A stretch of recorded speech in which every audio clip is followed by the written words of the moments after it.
Welcome to This Could Have Been a Podcast. I am Clarice, and I started this because so many of the conversation I've had felt too good not to share.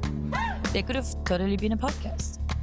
Here I sit down with people I've met along the way, people I've connected with through deep talks, unexpected moments, or just pure curiosity. We talk about our journeys, relationships, projects, passions, and the big questions we all quietly carry. It's a space to empty the mind, reflect, and hopefully connect with yourself, with others, or just with a thought that sticks. And even if one sentence resonates with you, then that's already more than enough. Thank you for listening and welcome. I got Easter egg. Hi, hello, welcome. This is Clarice, and this is the fourth episode of This Could Have Been a Podcast. Today, we're receiving Giovanna Elia, also known as Gio Elia. She's a Miami based DJ and creator of her own party named Verbs, with a real gift for creating connection and community. And I know this episode might sound or look intimidating and long, but I truly believe that there is something for you here today. I met Gio because she came to Berlin to play at a party and she decided to stay a bit longer. And it was very special for me to receive her today, not only for what she does, but everything she brought with her. She offers a lot in this conversation and conversation we had off mics, of course. And I'm very happy to share this very special moment with you today. In this episode, we're going to talk about many topics, but mostly about creativity, instinct, hustle. We will, of course, get to know Gio, get a good dive into her own personal journey and understanding how her party came to life, of course, and how challenges and faith brought her where she is now. So I will give the mic to Gio now and let her introduce herself. Thank you for listening. Okay, hello. Thanks for having me. I'm very excited to be here and to talk. And I agree, it might have been a little bit of a sign that we should do this. But yeah, so I am here in Berlin now for this is the second week, I think.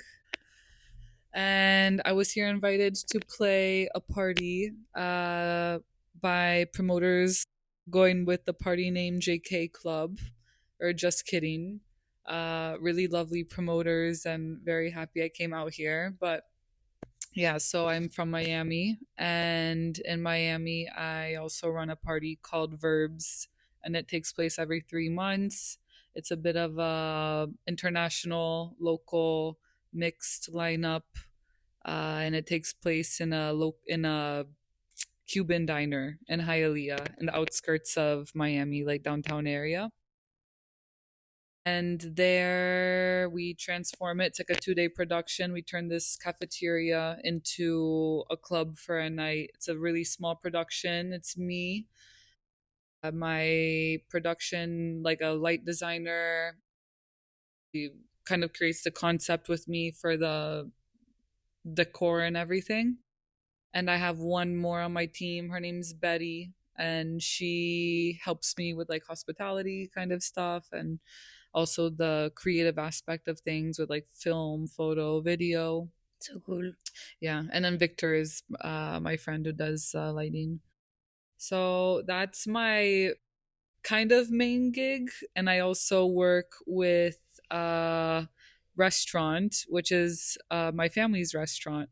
And it's an Italian restaurant in Fort Lauderdale, which is 40 minutes north of Miami. And I grew up in that restaurant. It opened up the year I was born, so 97, and it's like it's an institution, if you will. So family run business. I work. It's kind of, I feel like when it's that way, it's like I kind of have a role, but it's all over the place. So I'm doing a lot of the marketing. I also work on the floor, like when it's really busy season, I'll be there. I'm hostessing, kind of doing managing, operational kind of stuff. But music is my focus. That's like my pride and joy. It's my heart, my happiness. I love that. And that's also what brought us to meet you. So Mhm. that's what we're going to talk about today. This in this episode, we're gonna talk about creativity, instinct, identity, hustle, softness, and also showing up when it matters. Okay. Um, and I'd love to start from the beginning, even though you gave a lot of background already of who you were before the DJ sets and the parties and everything. Can you tell us a bit what kind of environment you grew up? It was a very diverse household because my mom is from Brazil, Mhm. my dad's from Italy. I have a brother, same uh, father, different mother. And we grew up speaking a mix of Portuguese, Italian, English probably last. And my parents were always in the restaurant working growing up. So really hardworking, but always felt the love. Like we would always like do things. They were very When did they move supportive. to Miami actually? Probably, I think my dad moved to the U.S. when he was 14. He moved to New York, Okay. and then he moved to South Florida in his 20s, and my mom moved to the US when she was 23 from Brazil. And they met in Miami. In Boca Raton, which is maybe like an hour and a half Okay. north. So they met there, and then they were working in restaurants together. My dad was a chef in a restaurant. She was looking for a job. They have a cute little story, but it's a long story, so I won't go down the route. So I would say, to sum up my upbringing, is it felt diverse, it felt supportive, Mhm. and supported in the way that my parents really saw, like, if I had a strength or a weakness, they would honor those. Like if I had a weakness when like I was studying something and I was horrible at math, they would never like, if I was getting down on myself, they would like uplift me and they would Mhm. be like, okay, this isn't your strong suit, do your best. But they understood that, if I wasn't into something or wasn't good at something, they wouldn't push me so much on it. And when you were good. When I was good, like I was more into art and I was Mhm. very good in the arts. And that was my main interest. I feel like that's when like the ADHD kicked in. That's all I wanted to do. And they respected that a lot. Like I went to school, I went to college for art and design in the end. Which I think when it came down to like college, my dad was like, oh, maybe you should do like, business, something Mm. different. I guess I I think got it's scary for it's immigrant parents as well yes. to see their um, children going for the passion Mm, job, the one that won't sustain you if you're on your own at some point. And I think that's the scariest mm, around this, which I relate to very much. yeah. I get that a lot. But it's nice to feel like you've been supported your whole life, because I think at some point when it comes to creating your own things, you need that initial support to begin with to feel connected to your own instinct and your own belief, kind of. Yes, I think so. I think with the music, especially with underground music events, that they don't understand it at all, which I think has been a challenge because I've been doing my party now for 2 years. My mom kind of understands it slowly, Mm-hmm. more and more. Like the more I show her, the more it grows. Mm-hmm. And recently I was featured in DJ Mag. They did a feature on like Miami nightlife, which was really cool. They reached out and I showed that to my dad, like in the actual Yeah, magazine. And this then makes he the and then he was like, difference. whoa. He was like, Are oh, you a okay. star? He was like, okay, you're doing something, is, Yeah, like there's something here. It's yeah, just a whole nother field. Like it's not something he ever grew up with. He doesn't understand that there is, possibilities here. It's not just like I'm trying to party. yeah. But they did wanted to kind of pass on you the idea that studying was important to begin with, maybe, and then trust you with what you would do with that as well after, maybe. Yes, I think Possibility. so. I think that, and also there's a bit of I feel that, with a family business, especially like from immigrant parents, like they build something from nothing Mm-hmm. and they really, it's like, who's going to take this over? And I Yeah. feel that there is that, especially from my dad. I think he gets worried I'm like doing my own thing, and he's like, okay, now what's going to happen with this? But that's something that I have to also like work with. I'm working on myself, is Hmm. realizing it's like, okay, you have your own life, and everyone should have their own life, just Yeah, because, you there is an option or an opportunity there, like. yeah. I mean, as like they did follow their dream of Mm, opening a restaurant, and that was something that didn't that came from like hustle and like working, and then maybe seeing you with the same value would kind yeah, of also show them that you're also doing the same as they did. So it's so funny. It's like hypocritical a bit, because when I started doing my event series, um my dad was like, after 1 year, he's like, there's no results. mhm, I'm like, no, there is results. Like, it's growing. There's like, I mhm, see it. There's more people. Like, I think there's more excitement. It takes time. I think you can either be really lucky with something and it just like pops off the mhm, first time, or it's a slower burn and it takes time to grow, especially in the city that I'm in. You can't compare like every path. Like, I think everyone's story is so different. But and then he compares to himself, or it took, for at least for the restaurant, it took them like some 20 years to really mhm. get it to be like where they wanted it to be. And Yeah, I'm like, why is it any different with someone that starts anything else? mhm, Everyone, it takes time to like cultivate and to grow and 100%. to Yeah, have like a solid foundation. is believing in that. But we're gonna come go back to this a bit of like this whole creation process and Mm. everything. But both your parents understand music. You did grow up with music around you, or was it something maybe everyone did in some ways? But is there any way like your parents kind of brought you to liking music or getting interested in music in any ways? I think my dad, not so much. Mhm. My mom is a music fanatic, like a music nerd. Like, I would grow up, we would watch like the MTV music Mhm. video countdown every morning before school. I'd have breakfast, and even driving to school, like she would play her music, or she'd put on a CD, and I would always be curious too, like, oh, who is this? What's their story? And then she would tell me stories and her memories, and she'll be like, when this song came out, when this album Mhm. came out, or she's like, when this artist died. Like, she was funny. Yeah. So I think it did start with her, Mhm. more rock, alternative, indie, punk, kind of, a lot of rock. Mhm. And that wasn't necessarily my, like, what I loved, but I definitely do think she's the person that kind of Influenced or put the influenced a lot. seed. I do feel like also it's crazy because when I think about what you just said, the image of having a car, because I didn't grow up going to school in car or Mm-hmm. anything. It's like it's a really a moment where like you can either have discussion or like listening to music. I would say like the Mm-hmm. big two things. And not having that doesn't create the core memory for me that music is linked to like, going to school or like my daily, Yeah. you know, my usual day. And I think it's insane to think about that. Those little moment really stays with you. Yeah. Well, especially because I had a long drive to school. It was like 45 minutes Oh yeah. drive one It's a whole way album. and back. Yeah. Or we'd play the radio, and some days the radio Mm-hmm. station was just so bad.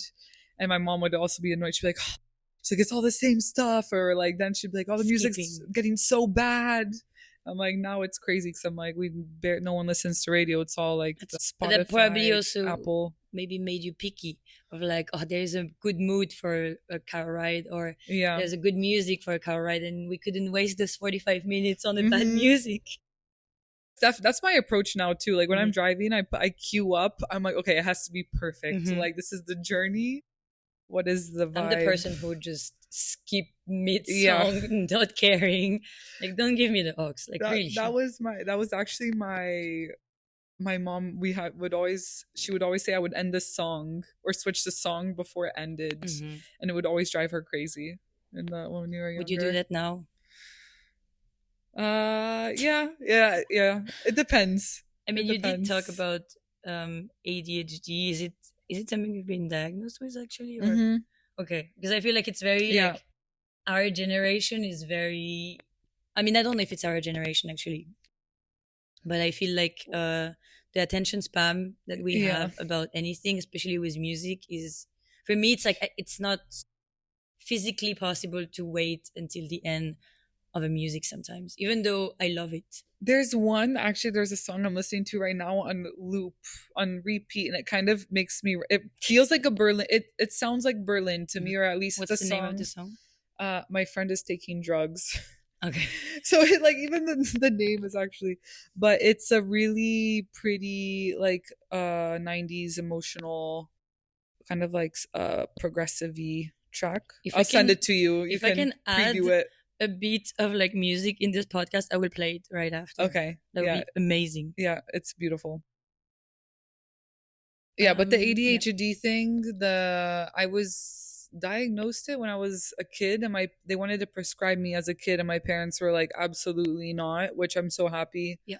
they didn't, because I really think you really, when you're not medicated, I do think it weaves out a lot of your interests or things you're not interested in. Hmm. Because if you're on the medication, I think you're just so zoned into everything and you just like Hmm. get things done. But it really helped me figure out like where I want to hyperfixate and where I was focusing on, which is what I'm doing now. Yeah, So that makes sense. yeah. I think yeah, there is. I think different people would like different ways, and for different people, it would be necessary or not, and everyone has to figure out their own way of wanting to do it. Um, I mean, being medicated or not, being diagnosed Most. or not. Yeah, I think Yeah. but I think it's tricky to live with sometimes, and sometimes I think it can be a gift, and I think seeing it this way can be how do you say it? Like A way to just do things differently than yeah. what people without neurodivergent brain would do. Yeah, I agree. Do you remember a moment or a person that made you feel like this path was possible for you? The path of music, the path Hmm. of Um I feel like, for example, for me growing up, my mom was really the person who could say something and unlock a door for me. yeah. Like this wouldn't exist until my mom would say, "Oh, it's possible for you," and then I'll be like really more way relaxed to get into the hobby or whatever it is. I think it was always just like, okay, I came to a point that I guess like my parents are big role models to me because they did come to the US. They moved to the US. They didn't know anyone. You know, they built a life and they've like really accomplished so many amazing things. And then I think also just like growing up, I was very curious about how other people started and listening to Mhm. other people's stories through podcasts, interviews, vlogs, like articles. And I always found it really, every story is so different. Mhm. And that also gave me like a lot of hope and also just like motivation. Also, I think just people in my life around me, like friends. Yeah. So I did actually like my first like step into music was my friend and I, childhood friend Anna, is like a family friend. We started like a all women's like DJ collective in What? South Wait. At Florida. what age?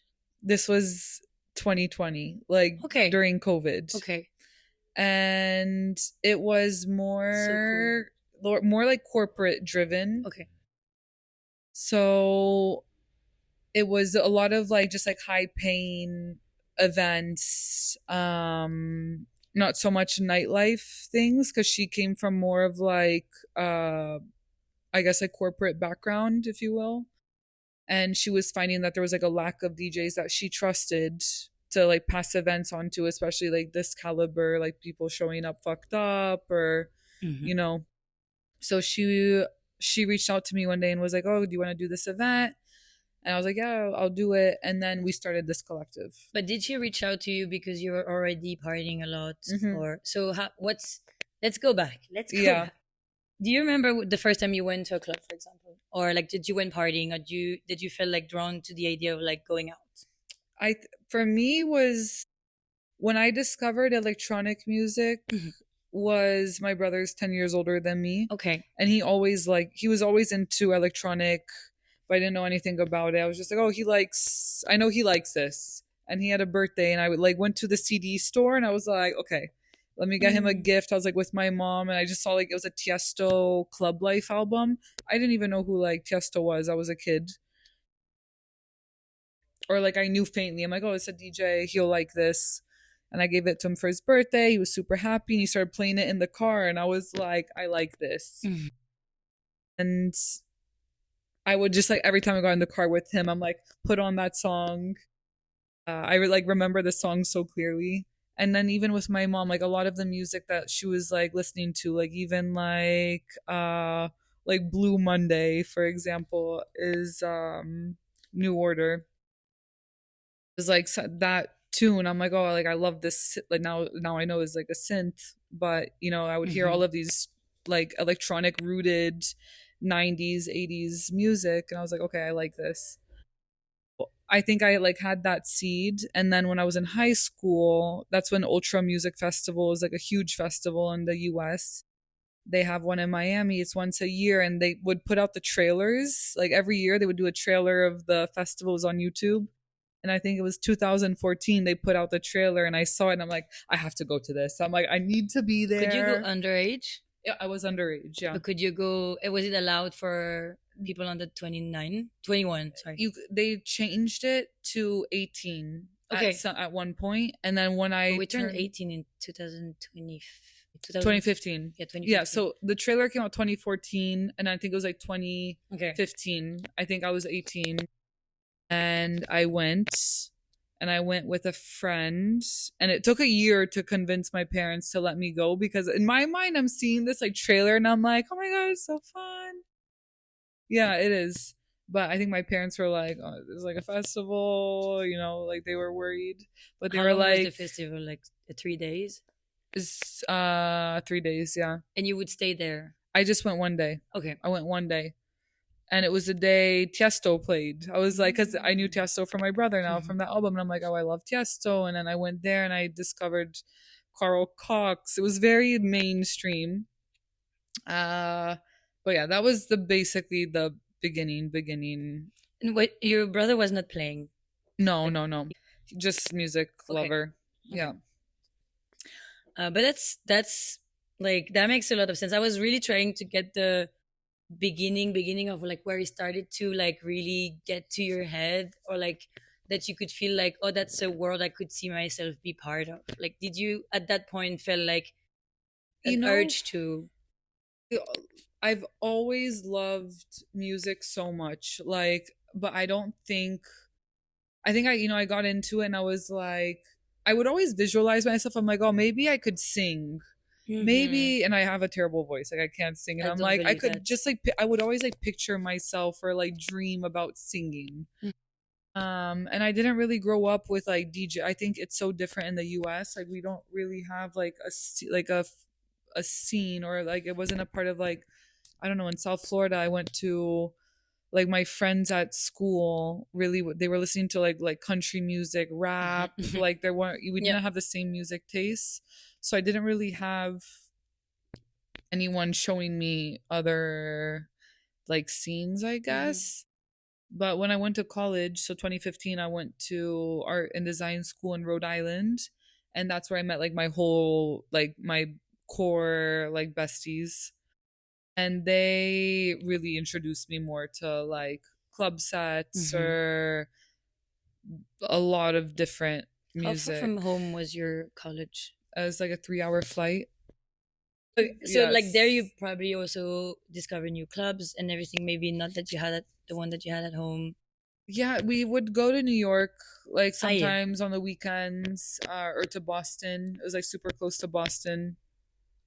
But the ones in Providence, that was like the city. Providence was like, it was very weird. It was like a lot of like sketchy warehouse, like, but like not nice music. Like, it was Hmm. just like very weird.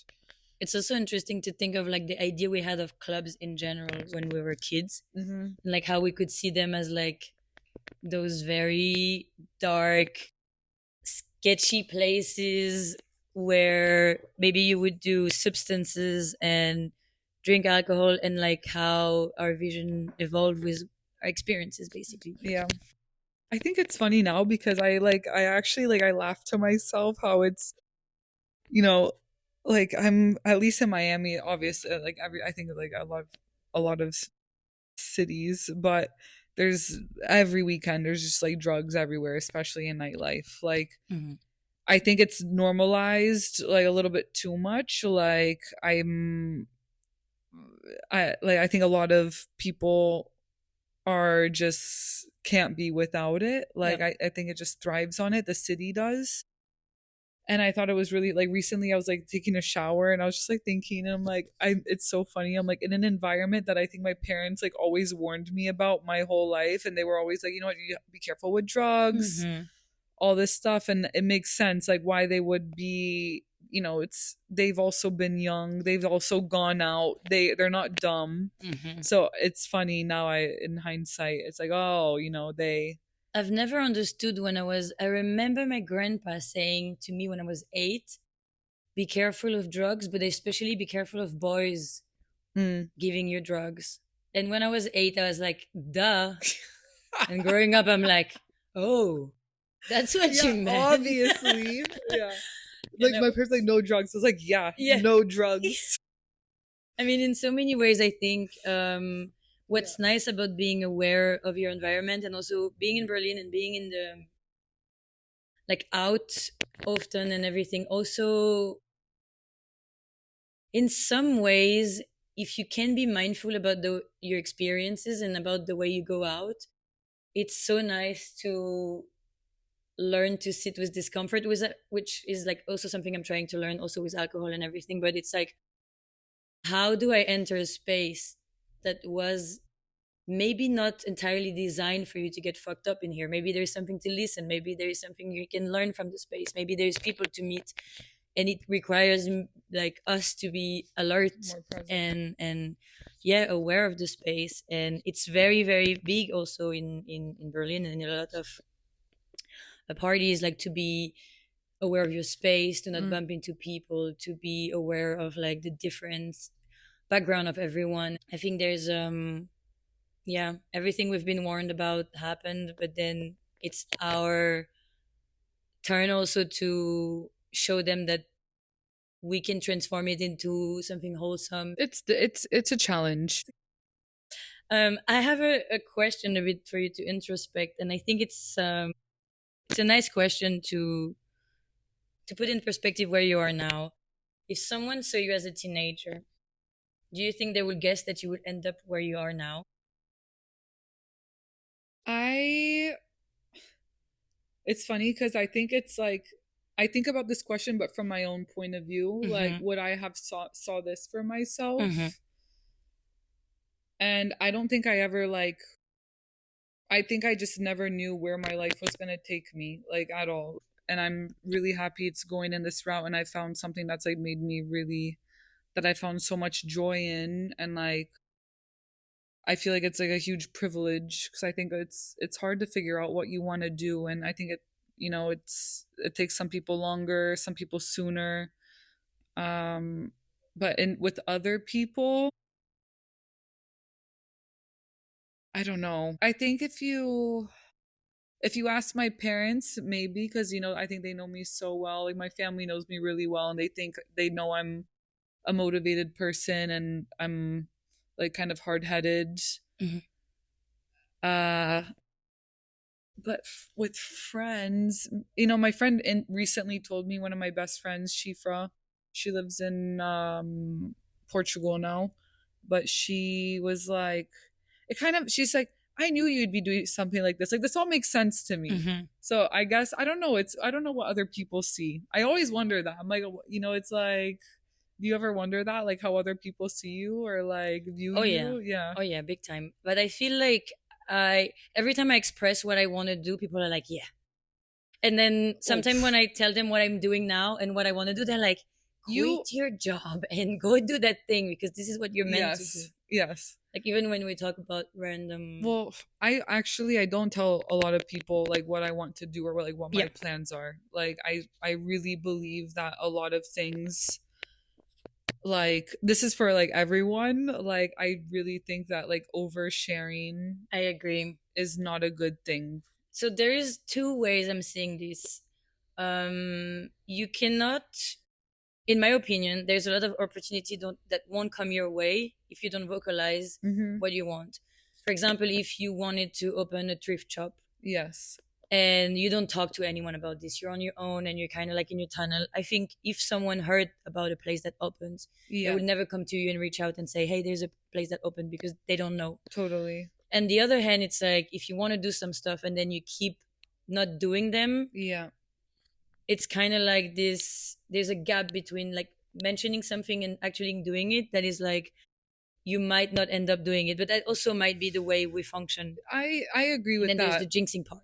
Well, I think there's also like, a cool opportunity has like arisen and you haven't gotten it yet. Yeah. I don't think you should tell anyone about that Mhm. opportunity. Yeah. But I know people that are, like an opportunity will rise, like, oh, like so and so reached out to Yeah, me. no. Like, I will Yeah. tell them like respectfully.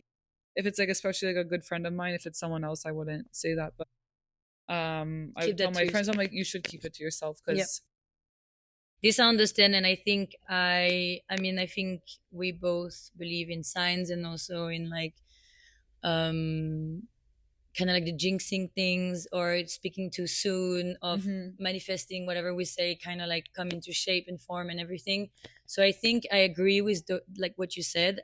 I wouldn't necessarily scream when there is the opportunity to do great things and it's like almost there. Mm, And the idea of wanting to do something and being able to reach out to the right people for them to help you maybe have some kind of connection or a vision or anything like that. mm-hmm. Because I feel like, for example, for the podcast, I didn't tell anyone before launching it because I was like, maybe I won't do it, maybe I would do it. Yes. And I ended up launching it.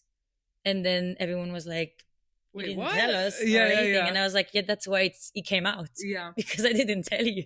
I had that. I get that with gigs sometimes because like I've had like some exciting gigs and like until it's confirmed, Yeah. I'm not telling I anyone get about it. it. Like, and because I also believe in like evil Yeah, eye. Yeah, I really do, and I don't think it's like people are bad people, but I do think that there's just energy is so powerful. yeah. And I don't want energy to fuck with opportunities. I get that so much. I want to talk a bit about Miami Mhm. because I think having a little bit of a background on what the scene looks like there and what brought you to also have an interest in is important for following up a bit what you're doing. Can you tell us a bit what's the music scene like in Miami from your perspective? Miami. Miami. I feel I feel like I'm kind of a newbie to Miami because I feel that the scene there is very deep rooted in like Miami locals. Okay. But you were And born and raised in Miami. I was born and raised in Fort Lauderdale. So it's like the town right next to Okay. Miami. But so you would it's go out in Miami if you had to go out. I didn't really go out as a kid. Like we got when I had my fake ID, like when I had my Such fake an ID. American thing. Yeah, because it's like then I went to college in Rhode Island Yeah, okay, true. at 18. So my experience with partying in Miami was spring break Okay. from college. I went with my two really good friends from school. We went to go visit my home, and we went to Club Space, which is like a super famous club globally, but especially in the US. It's in Miami. So we went there. It was what, who was it? It was the Martinez brothers. So it's like two brothers from New York, like tech house. They did like a 24-hour party, but we went, and it was my first time at this club, and we were like, it's me and my two friends. And this was actually the night that I was like, I think it was my first night really like in a proper club. Mm-hmm. And I was like, oh, this kind of reminds me, like I kept looking around and I'm like, I want to be involved. I'm Okay. like, I want to work, like I want to be here. Mm-hmm. So the space I want felt to be in safe. this space. Um, did it feel safe? Yeah, I'm asking because I feel like my first club experience, especially in Paris, was like men wearing shirts, Yeah. older, It felt safe. stinky, and very close to No, you, and if then women a bit more younger and you know what, it's because it's like I had gone to clubs in New York, and well, I just turned 21, and honestly, like in school, my studies was so intense. It was such an intense curriculum. Mostly would go out. We didn't have like sorority life, yeah. all of this stuff at my school. We would just do like bars, go to each other's apartments, like hang out, like super nice, like wholesome, Hmm. like house parties kind of stuff. When I turned 21, it was like, okay, let's go to a club. And then I went there, it was like the Martinez brothers. And I just remember it wasn't even like the music. It was just, I loved being in the space. I loved dancing, like, and it did feel safe. Like, I think like everyone was just having a great time. I was with like a good group of friends.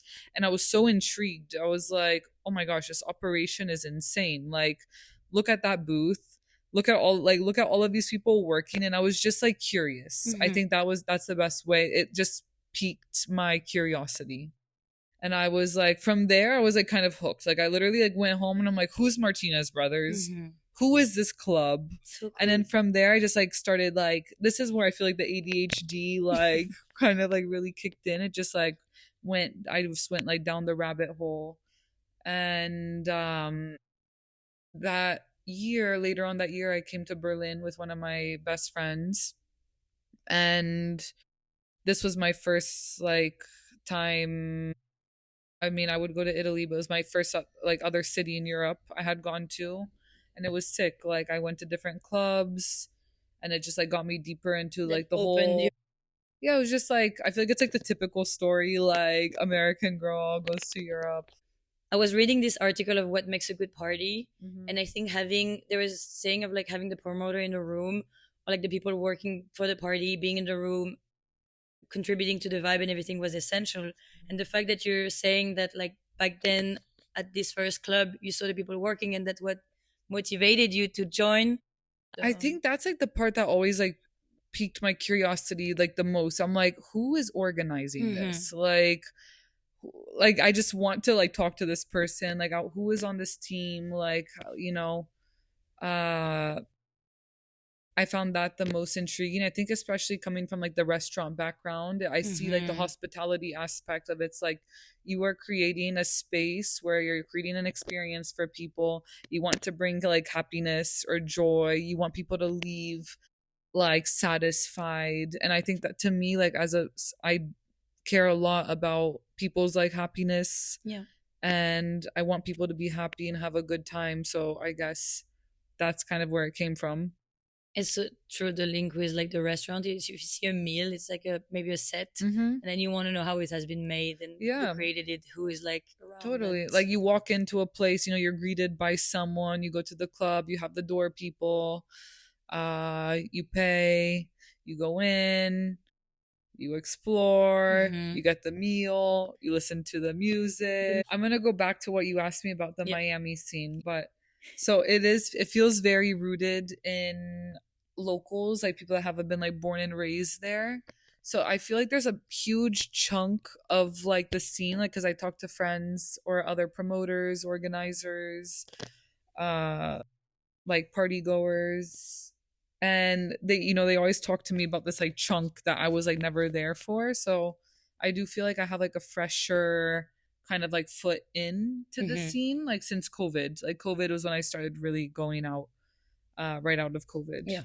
So like later, yeah, later 2020. um so yeah, I don't, before that it's kind of like, I don't know, Blank. blank. Which is also nice sometimes to not have had the background that could kind of maybe that would have been the moment where you'd be like, I don't want to be in that scene, I don't want to be in that, Yeah. you know, maybe that would have not fit with what. Yeah, things, timing, I believe in divine Hmm. timing. I Hmm. very much so, like, there's so many things that have happened where it's like I didn't get an opportunity that I wanted, and I'd be really down about it. And now I'm like, you look back on it and I'm like, actually, it was a blessing that I didn't get those things. And Careful what you wish for. yes. It's just crazy because yeah. But then, how did you find like your space in that scene then, after rediscovering and after COVID and everything? I don't think I ever found it. I think I had to like kind of make space for make space for it.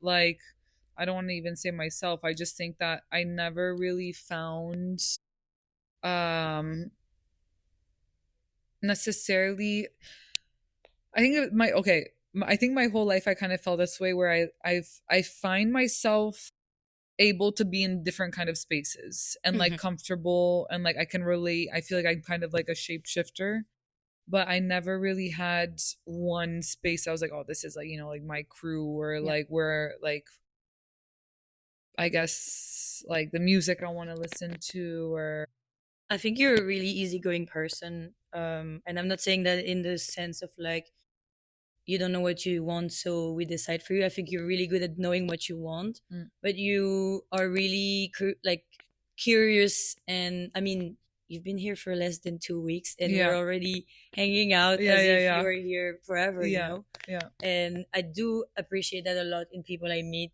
this easiness, but also the aspect that they're ready to explore things that are out of their comfort zone maybe, but also to bring something to the table at the same time. It's like, so I get what you mean in like the you can feel comfortable in a lot of different space, and you're already, or like you're always ready to explore and Mhm. like be surprised with something new. Yeah, I think it's important. I do think that's important in life, like not to be too stuck to, like one way or like being unrelatable in a way. Hmm. Like I think it's important to be able to like meet different people or be in different circles of people and be like comfortable or open um or like give it a chance. I think that's like super important. But I guess that's where it comes from. Like I think like even in high school, like I was very much kind of like a loner. Hmm. I had friends, Hmm. but like I didn't. It was very clicky, and I didn't have a click, Yeah, and I could never like find me neither. myself. Yeah, and I find that I feel that way still in Hmm. music. And I think when I started my party series, it was kind of like came from that of like okay, I'm not I want to be involved and I want to contribute to the scene, but I don't really see a space for myself. I feel like I have to kind of like create my own thing. And it was also something I would created something that I felt like I was craving, Hmm. like an experience that I wasn't getting that I really wanted to have, especially like sonically. I'm like, I want to hear this. Hmm. This sound, this is not happening here. Yeah. And I feel like it would do well here. And Yeah. I think other people would really appreciate it and be like, whoa, like be surprised or like, Hmm. what's this? And it could inspire other people. And then, yeah, so I feel like that's kind of actually how it all came about. That makes sense. That makes sense. That makes sense. Sace. Um, I will talk about this again later on, kind of why you created the party and Mm-hmm. everything. We already talked about how you feel like the mindset is different in Miami or like in the state in general and in Europe. What's your opinion on this? Like, especially now that you're in Berlin and rediscovering Berlin probably from a fresher Mm-hmm. and more experienced energy Mm-hmm. Mm-hmm. mindset. Like, do you see any differences or like in the scene, in the music scene, or like how people do things? I think I see it through a more matured lens now versus when I came here first. Like, I was just, I had no goal to like, I didn't have verbs really. I was just discovering music for like the first time, like Hmm. this especially, it was like all new. And now I'm like matured, like I'm working in it, like like I'm barely partying, like I feel like I'm very selective. I'm like, okay, like is this a lineup I want to see? Hmm. Or I have like more of like, oh, this is a venue I haven't been to, like I've heard about great things, I want to go. Or even just like graphics, I'm like, that looks sick, like I think it's more strategic now. Yes, like we went out, where did we went to Blue Velvet on Hmm. Saturday. It was a sick lineup. I'm like, daytime party, I'm like, great, let's go. Hmm. And low expectations. I think my lens now is like I'm observing and I'm like, like I think it's more observational, like how how is it set up, what sound system is being used. It's a little bit more analytical Yep. because I am it's analytical, but I'm enjoying. Hmm. Like I get lost. Like I really got lost in the music and we had a great time. And Adrian described it so well. Like it was a very bold Hmm. event, the way they set up like the speakers. So I guess back to the main question, I think the answer is yes, I do see it differently and I'm enjoying it differently. I think it's a lot more slow paced. Hmm. I'm still doing a lot. I'm digging a lot. I think I'm taking more advantage of like the city's energy, taking advantage of the daytime. And I think there's so much that the city offers, like yeah, it's like I don't know. I think like even on the streets, I think it feels like a time capsule in a way. It feels like it's stuck in time. There's so much different energies. I think it inspires a lot of people musically as well. So, yeah, I guess does that answer it well? I mean, yeah, it does, and it's even more complete. There's also a thing I wanted to talk about, and like we can also go back to like Blue Velvet where we went. We met one of the organizer. She's a woman, Mhm. and I also wanted to talk about your experience as a woman. Um, how do you think it was like it is like to navigate the nightclub and the party organizing Mm. everything as a woman? There's one thing I had to learn. Like I think like the biggest thing that I'm like I've gotten a lot better at is be less nice. Like don't be afraid to I think I can easily just like be smiley, and that can be really, especially with men, be like mistaken as like, oh, it's just a girl. She's like nice, smiley, and taken advantage of. And I really had to learn, especially working with like production teams that happened a lot, especially in Miami, are mostly men. It's like, no, like this is like I take the shows are fun, but I take it very seriously too because there's a lot of risk that goes into it financially. I don't really have like the most secure location. I'm selling tickets, people are coming to this party. I worry about safety, Hmm. people's well-beings, and it's all, yes, it's all fun, but it's a lot of responsibility. So I think as it's been growing and getting more serious, like I get equally as serious, like I'm Yep. like I'm not really fucking around. Like Yeah. I think the last party there was like power concerns and stuff that was going down, and I think in the past I would have been like, oh, like kind of like more timidly kind of like talking about it. And I think like this time I can see myself getting more assertive and like I guess standing on business, if you will. Like, okay, like what's the plan here, what is the solution. Yeah. Also, like if I'm investing, it's like, okay, like i am I am paying for something and I need to, like Yeah. there, like this has to be taken seriously. I mean, you're beautiful, young, Yeah. a Thank you. woman. Yeah. Yeah. And you're doing it alone. Yeah. That's like four main thing to probably not be taken seriously in our modern society, like in the world we're living, especially probably in the night scene. Or do you feel like the way you're surrounding yourself and the way you've experienced people parties, especially women's party, there is a difference there in the nightlife? Like, are women, like, do you feel in any way you've been treated differently? Oh Or, yeah. Uh even like even when it comes to playing, like you show up to a gig and like you're just like mansplained, like, oh, like literally the most basic things, like like something's wrong with the mixer.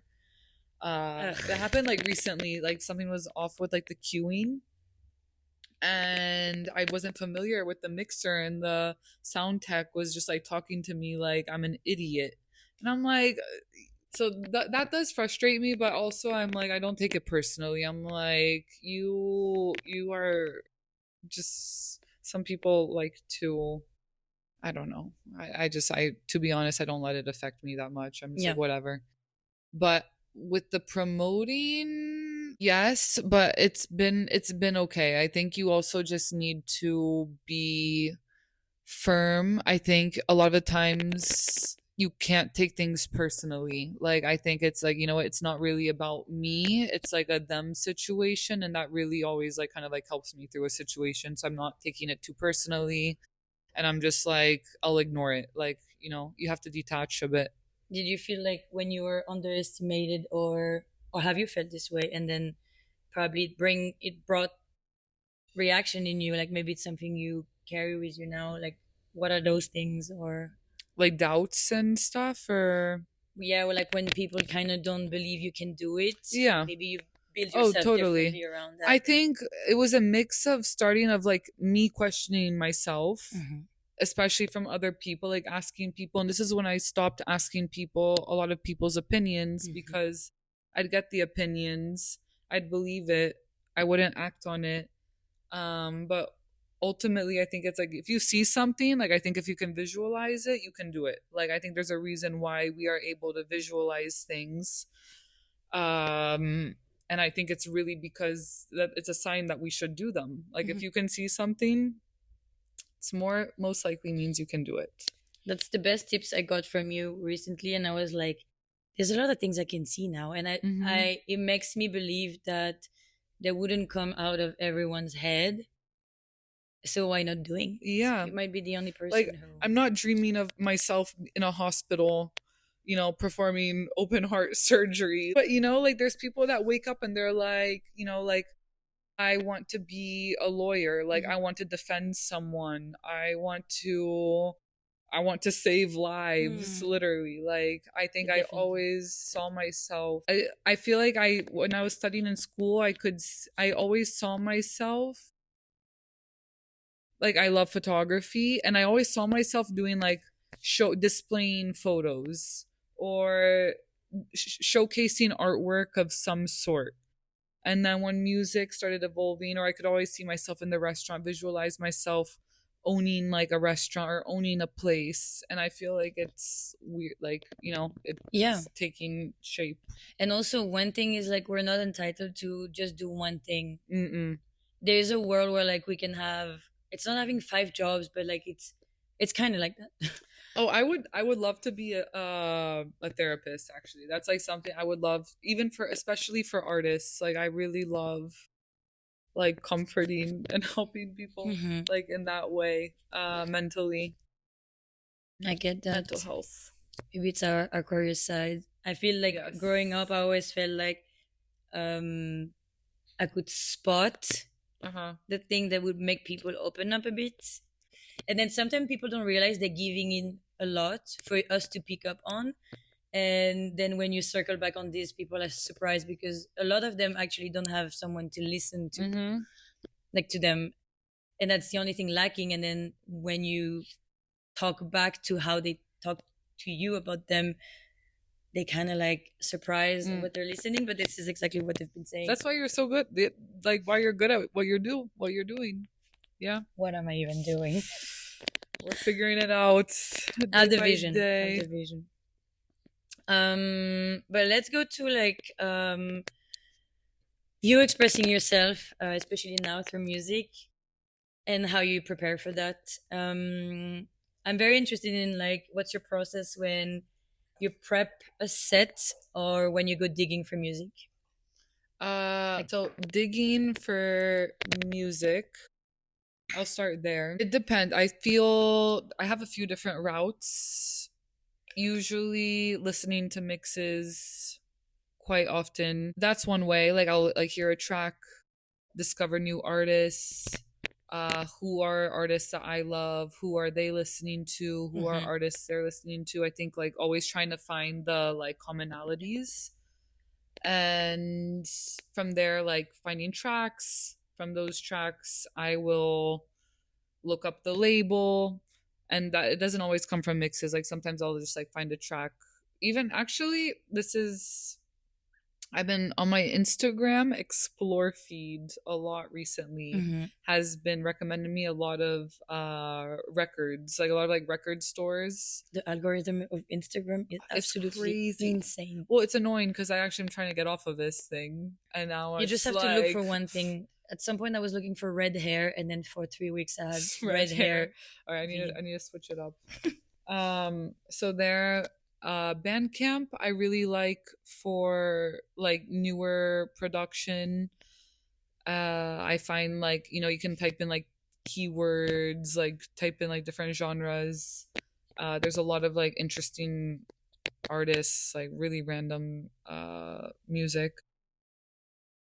Cogs has been really nice for like more like going into labels. I feel like with Discogs it's more like rabbit hole. You just like go into like one label, and then you go into all the artists, and it'll lead you to another Yes. label. Yeah, it's too much actually sometimes. Like I have I feel like I can dig for like 2 hours, and then I need to like kind of like reset my ears, like Yeah. literally like go walking, or like I'll cook or like have a snack, have coffee, like do something completely different, then I'll come back to it. Or I'll download music and then mix a bit and just see like how the music sounds.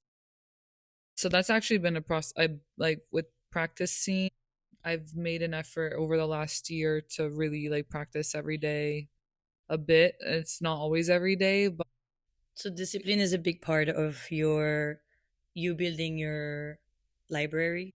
I would say discipline in general is like a theme I try to carry out like in life. Like, but it's tricky. Like I can sometimes I find like my back hurts a lot, especially recently. So it's like mixing is really like a pain at home. Like I'm looking down, it's like always hurting. But even if it's, I'm like, you know what? Even if it's like 20 minutes, Yep. test out the tracks. If I can do an hour, great. Like, and then depends. Sometimes you really get into it. Sometimes you're just like not feeling it whatsoever. You're also like in a room alone. Mm-hmm. I'm like facing a wall. Like it's Mm-hmm. hard to stay like inspired necessarily when I'm mixing and it's just like that. But when there is a gig, I do find more like fire. I could see you also play with image and music together in like projection. I I should could do see that that. actually. And maybe that would stimulate Yeah, both senses. And like I could really see you do like some kind of like music image exhibition. You take so much I like it. pictures. Like I can really see you do that. Okay, that's And a good maybe idea. like created like a space where like it's not you facing the public, and especially when we went to Blue Velvet, like Mm-hmm. where you guys were talking about how the sound system was really intriguing and like creative and everything. And I do feel like if people were staring at your art instead of looking at you but hearing you at the same Mm-hmm. time, I could see that being like a Yeah, I like it. I like it.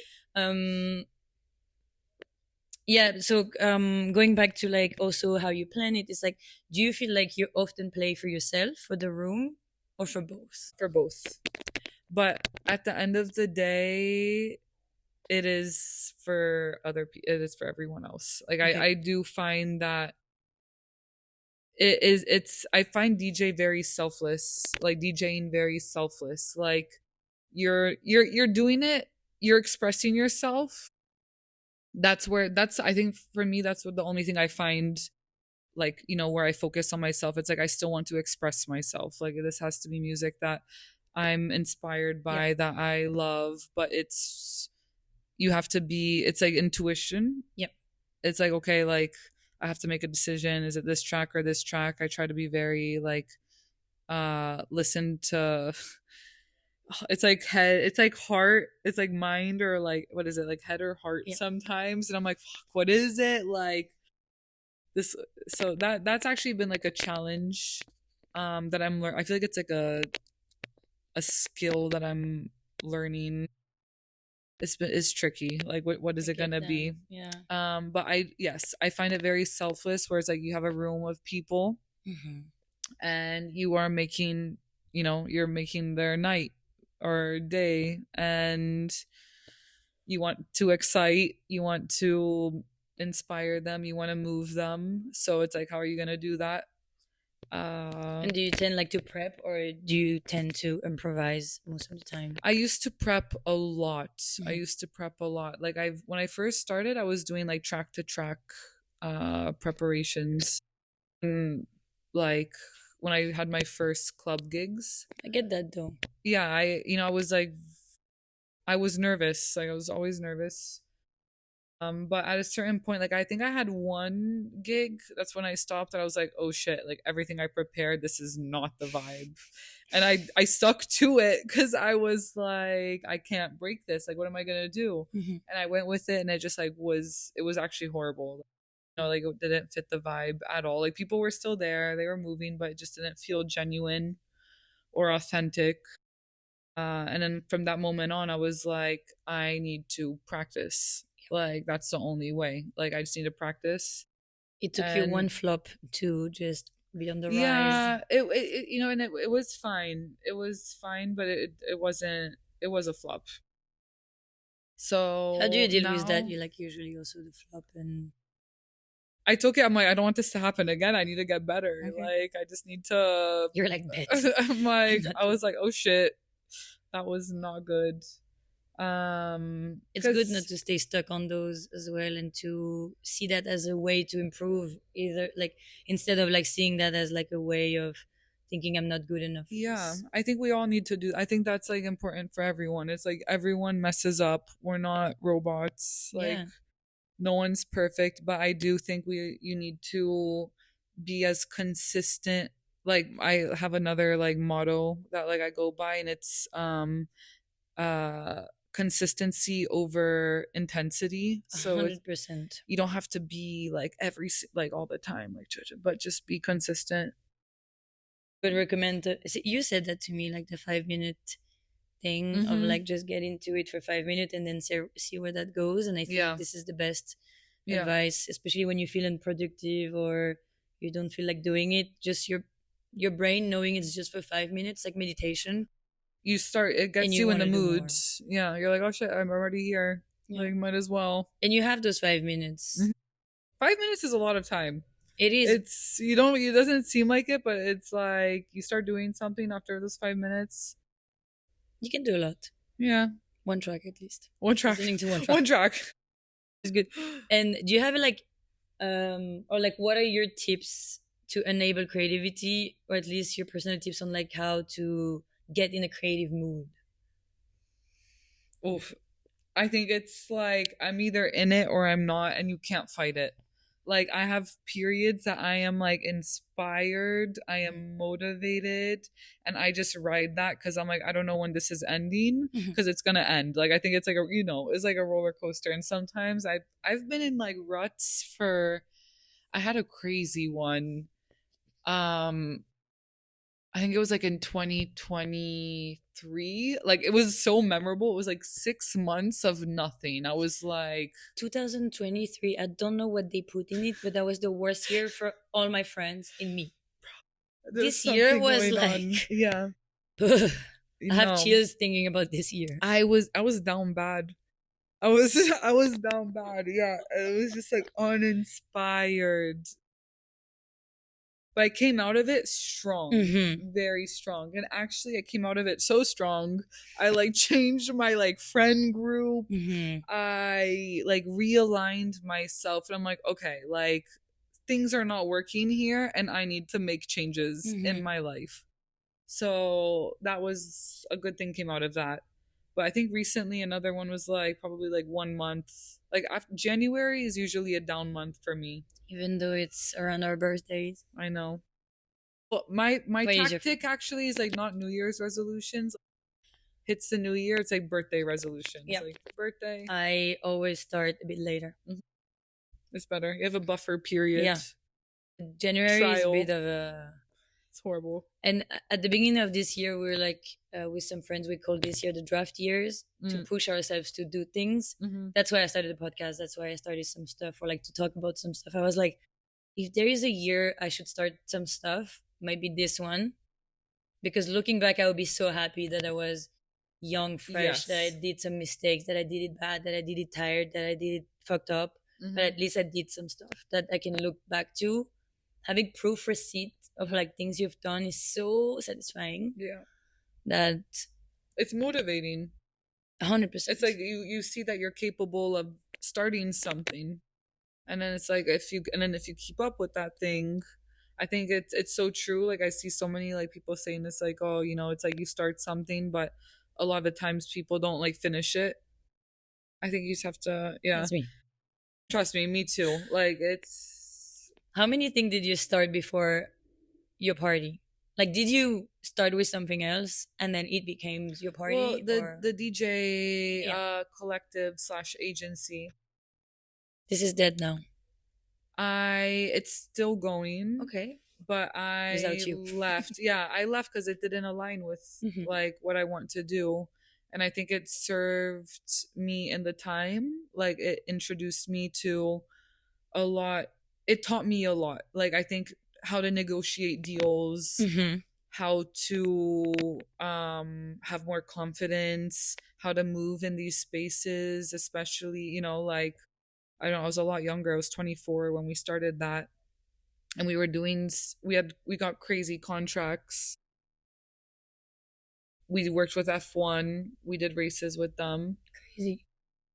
uh And how did you negotiate those deals and everything? Like, my business partner was okay, the main negotiator because we and did you're like just like, it's funny because I was very good with like the networking, like going and like talking to hmm, people, like I can pitching, see that. or yeah.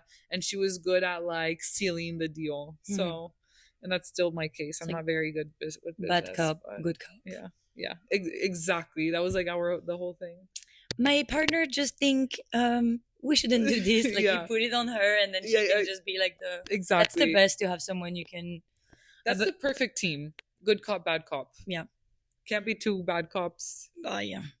But this brings us to your party, and I want Mhm. to talk about your party, Verbs. I feel like an extension of your creative energy.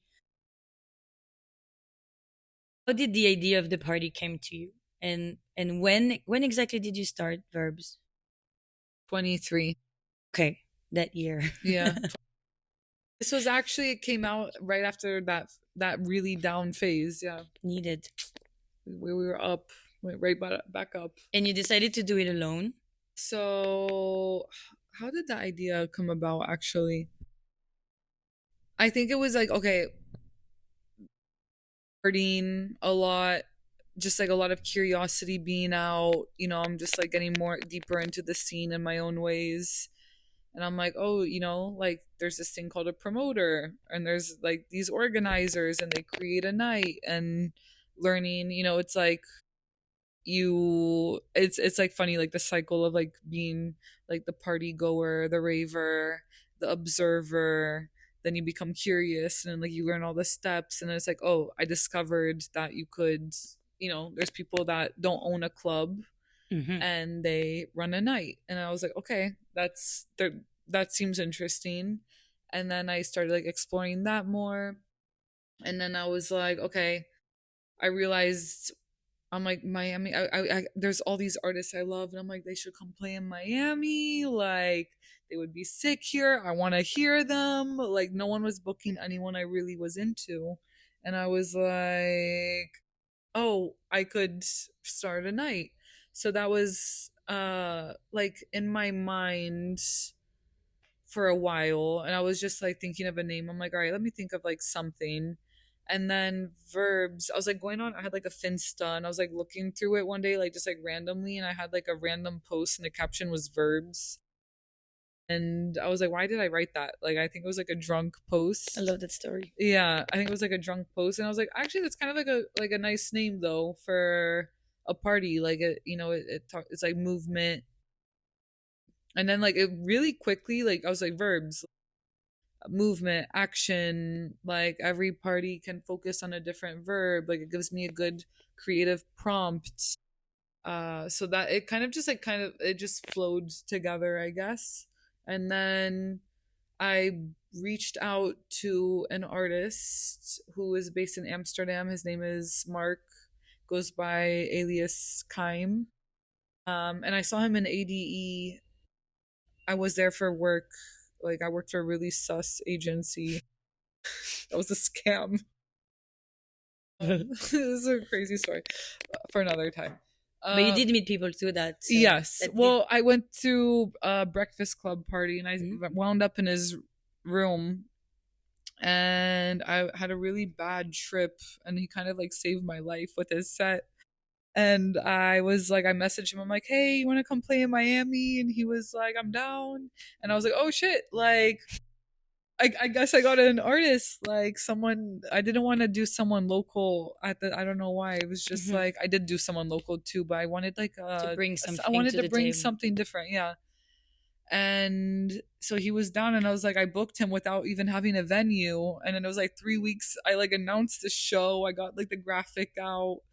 I announced and people are like hyped. They're like, okay, cool. That And was your then, first uh huh, party yeah, ever. yeah. And then I found the venue like in the very What last was the moment. verb for the first one ever? Invite, invite. Nice. Yeah, it was cute.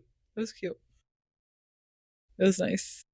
So, I mean, we talked about this earlier, but I wonder what made you actually start them. If it was like a specific need, or if it was like a frustration you felt with the scene. Like, which one do you lean more towards? Um, I think it was both, like dead smack in the middle, because I found the frustration was actually less of a frustration now that I think about it. I think it was a need to express myself a bit. Like I a bit of self-expression, a bit of frustration. Um And you just felt like trusting that creativity, that expression, and just to be like, that's my role to bring something here. I guess again, I was like, why? It comes down to visualizing something. So I'm like, there's a reason why I want to do this, and I feel this inspiration, and I feel like I have to do it. And I knew that like once I started it, I'd have to keep up with it. And I think from the beginning, I'm like, okay, I'm in this for like, I'm sticking to this. Like, I'm not gonna do one. Yeah. I'm gonna do many of them and see how At it first, you goes. knew. Yeah, I was like, I kind of gave myself like, I'm gonna give myself 3 years. Okay, beautiful. Yeah, and I'm gonna see how it goes. And when you booked him, at that point, did you know how you would finance him coming to Miami? If you like, how Well, you would pay the I venue? very quickly realized with that event, I was like, oh shit, I'm gonna run out of money if I keep doing it the way I'm doing it. Like, it was just like the first time, but I was kind of just like not budgeting it because I didn't, I think expected it to be a lot less in my mind, Mhm. but it was like that. Like, it just added up so quickly. And I'm still figuring this out, like how to make money Mhm. doing this because I'm not like Okay. I'm almost breaking even, um, and that's why it's like not the main thing, but I would like it to be. You've been doing this for 2 3 years now, and so far you feel like you're getting there. It every show Mhm. has improved. Mhm. So more sales in the bar and more sales in the door. So that's super You're only getting hopeful. the door, though. Door and a percentage of the bar. Okay. Yeah. Okay. But still, like, I'm really investing Mhm. in myself right now and in this event. And I really believe it can be, I think it's something special. Like, Yeah. I really do. I think people in the scene, in the community, people from the city that aren't even, like huge like music lovers or like ravers or partiers.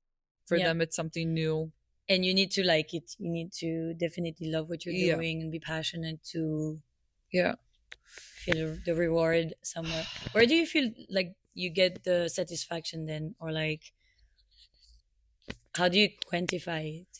I realized recently, I think it's like I love giving the opportunity to an artist also. I think it's so cool that I've created a party and a space where artists are like so excited to play in, especially artists that are like, oh, I get to play in this event in Miami, and then Miami did sound those sound yeah, very and cool. it does, but I also think it's like a cool like way to get the ecosystem to Yeah, like expand. It's like, oh, okay, so now this Miami local artist is on a lineup with this like sick yeah. international artist. So it goes. I think that has given me a lot of joy recently is like the opportunity and giving an opportunity to other people and then creating something like it's a Cuban cafeteria, so it's not a typical club. So I think it's cool also like from other people's standpoint. Like it's a you have to go. Like I will it's an come. amazing space. And how did you actually manage to co-create like the space or like coexist with them with that space? It's so good. With that space, like how was it to build a connection with them or to approach them? I approached the owner of the restaurant and I went to her like during the day. It was like lunch service. She's a Chinese woman who runs this like Cuban restaurant. It's like actually so random. Her name's Jennifer. She's like a homie. Love She's that. like a good friend of mine now. He looked at me like I was crazy. I like went there. She was like busy as fuck. It was super busy during the day.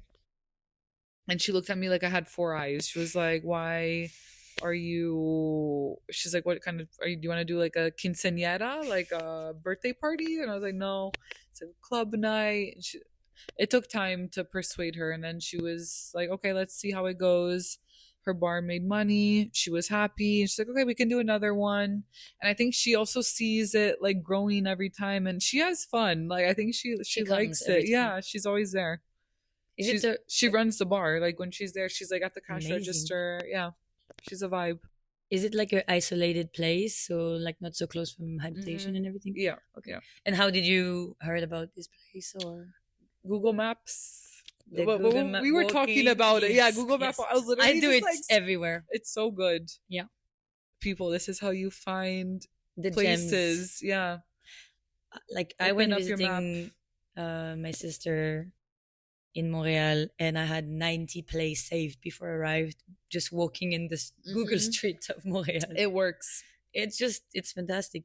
I love the It's so good. but perfect. I mean, now it's like the place where you run all your parties. Um, I wanted to go back to you doing this alone. I wanted to know if you delegate anything, if you have trusted people, and if sometimes you wish you had someone like minded to do that with. I think I've now. I spoke about it earlier on a little bit. I've just started to grow the team, and I trust who's with me right now. So I have a graphic designer who does, works with me on the branding, all the Mm-hmm. graphics, strategy, concept. He's based in Turkey in Istanbul, Khan, and he's like such a good friend of mine now. I really love him. He's amazing. And then I have Victor, who's from Miami. He also is just such a genius when it comes to like production, lighting, concept, how we can like every time the design is different of the room and it revolves around the verb. So it's a lot of fun to work with him. And then I have a friend, Betty, who I met through going out in Miami, who's super creative, fine artist, Mm-hmm. amazing artist. She's helping me now, kind of like I guess like I'm learning to get better at delegating because I'm a bit of a like I can do it all, and I'm really trying to get better at that. Like, oh no, this is something I can pass on. I think you're So top. yeah, and you know what? It's awesome to have her because she's one of those people that's like, how can I help? Like, what can you pass on to me? Because I think sometimes you can work with people that don't ask you that. Yep. Like, and I had that previously. It's like people, like, it's like they show up and they kind of wait for you to delegate something, but it's nice to have someone to be like, what can I do? Like, give me something, Mm-hmm. you Mm-hmm. know? So I think that's important if you're someone who has a hard time passing things on. It's nice to have someone that prompts 100%. you 100%. and they see you're like stressed out or doing something. They're like, okay, like, It's super, super, super cool. Talking about verbs, I really love the concept. Is the verb for like, um, for the sound, for the vibe, for the people, like, how does that apply? Like, how does the verb set the tone? uh, I, th- I, it's funny because it's now I feel like everyone is like we learn every time, and I think when you have a concept, I feel like we've had the concept, but now the brand is getting more rooted, I guess, and we're understanding it more as we go on. So like I guess I can speak with examples too. So the last one was squeeze that carried that followed through in the graphics. It was like a rubber ducky. It was like squeeze the ducky, and then in person it was in the room we went for more like materials or things that felt like you could squeeze them. Mm. And we created like inflatables that hung from the ceiling, and they would kind of like inflate and Yep. inflate, Don't ask deflate. me. So you always invest in like props and stuff like this to make the Yes, space. which is a challenge. Like this one, we didn't spend a lot of money on the inflatables. Like it was like plastic, like garbage bags. And to give an idea of also of the space and everything, how big is the space and how many people can it hold? Room, it's like two rooms, so the Okay. bar room fits probably like 70, 50 people, and then the main room, like the dance room, is probably like 80 people, Mhm. or like 80 people, 50 people, yeah, I would say And you around only there. have like one DJ playing it. Mm-hmm. Yep. In one room, yeah. And then we have like the out front is like smoking, hanging out area outside. So it's, and there's always like a nice flow. Like it's always like it's busy in the dance floor. There's people hanging out at the bar in the lounge, which I love. I think to me having a space that you can sit and chat and like connect with people, like meet people, and is so important. So you're not just like trapped in like a dance room. It's so nice that you're also with the people, like getting Mm. the vibe of the thing. And but I'm curious also, going back to the story of your first party, of how it was like, and also what did you learn from that first experience? Uh ooh. Did you actually play on your first party? No, no, no, Do no, you no. sometimes play? I have twice. I just did on the last one, which I did closing, and back to like preparation, I didn't prepare anything. Like I was just like I downloaded music that day, I put it on the USB, and I was actually nervous because I was up since 7 a.m.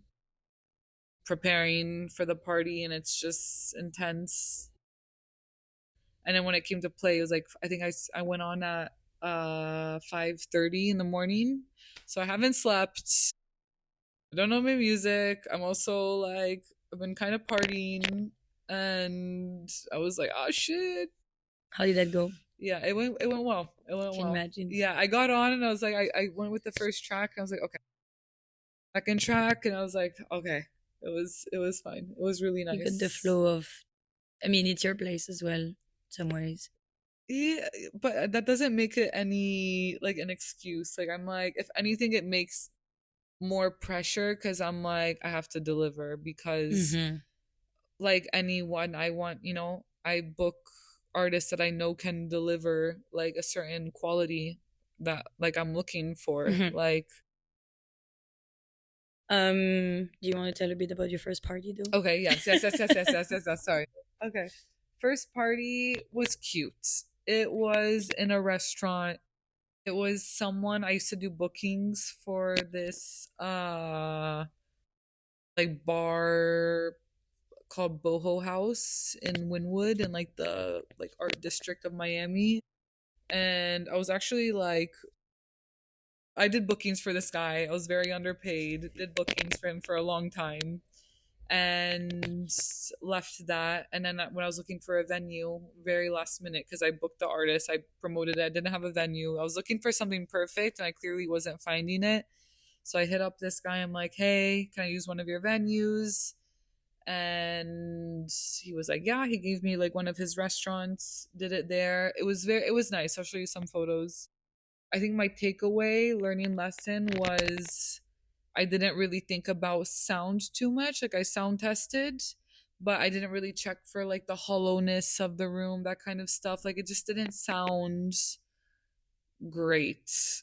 And like I Okay. had a sick artist coming. Like it sounded okay. It sounded okay, just not what it is now. And it needed to happen because I learned from that first time.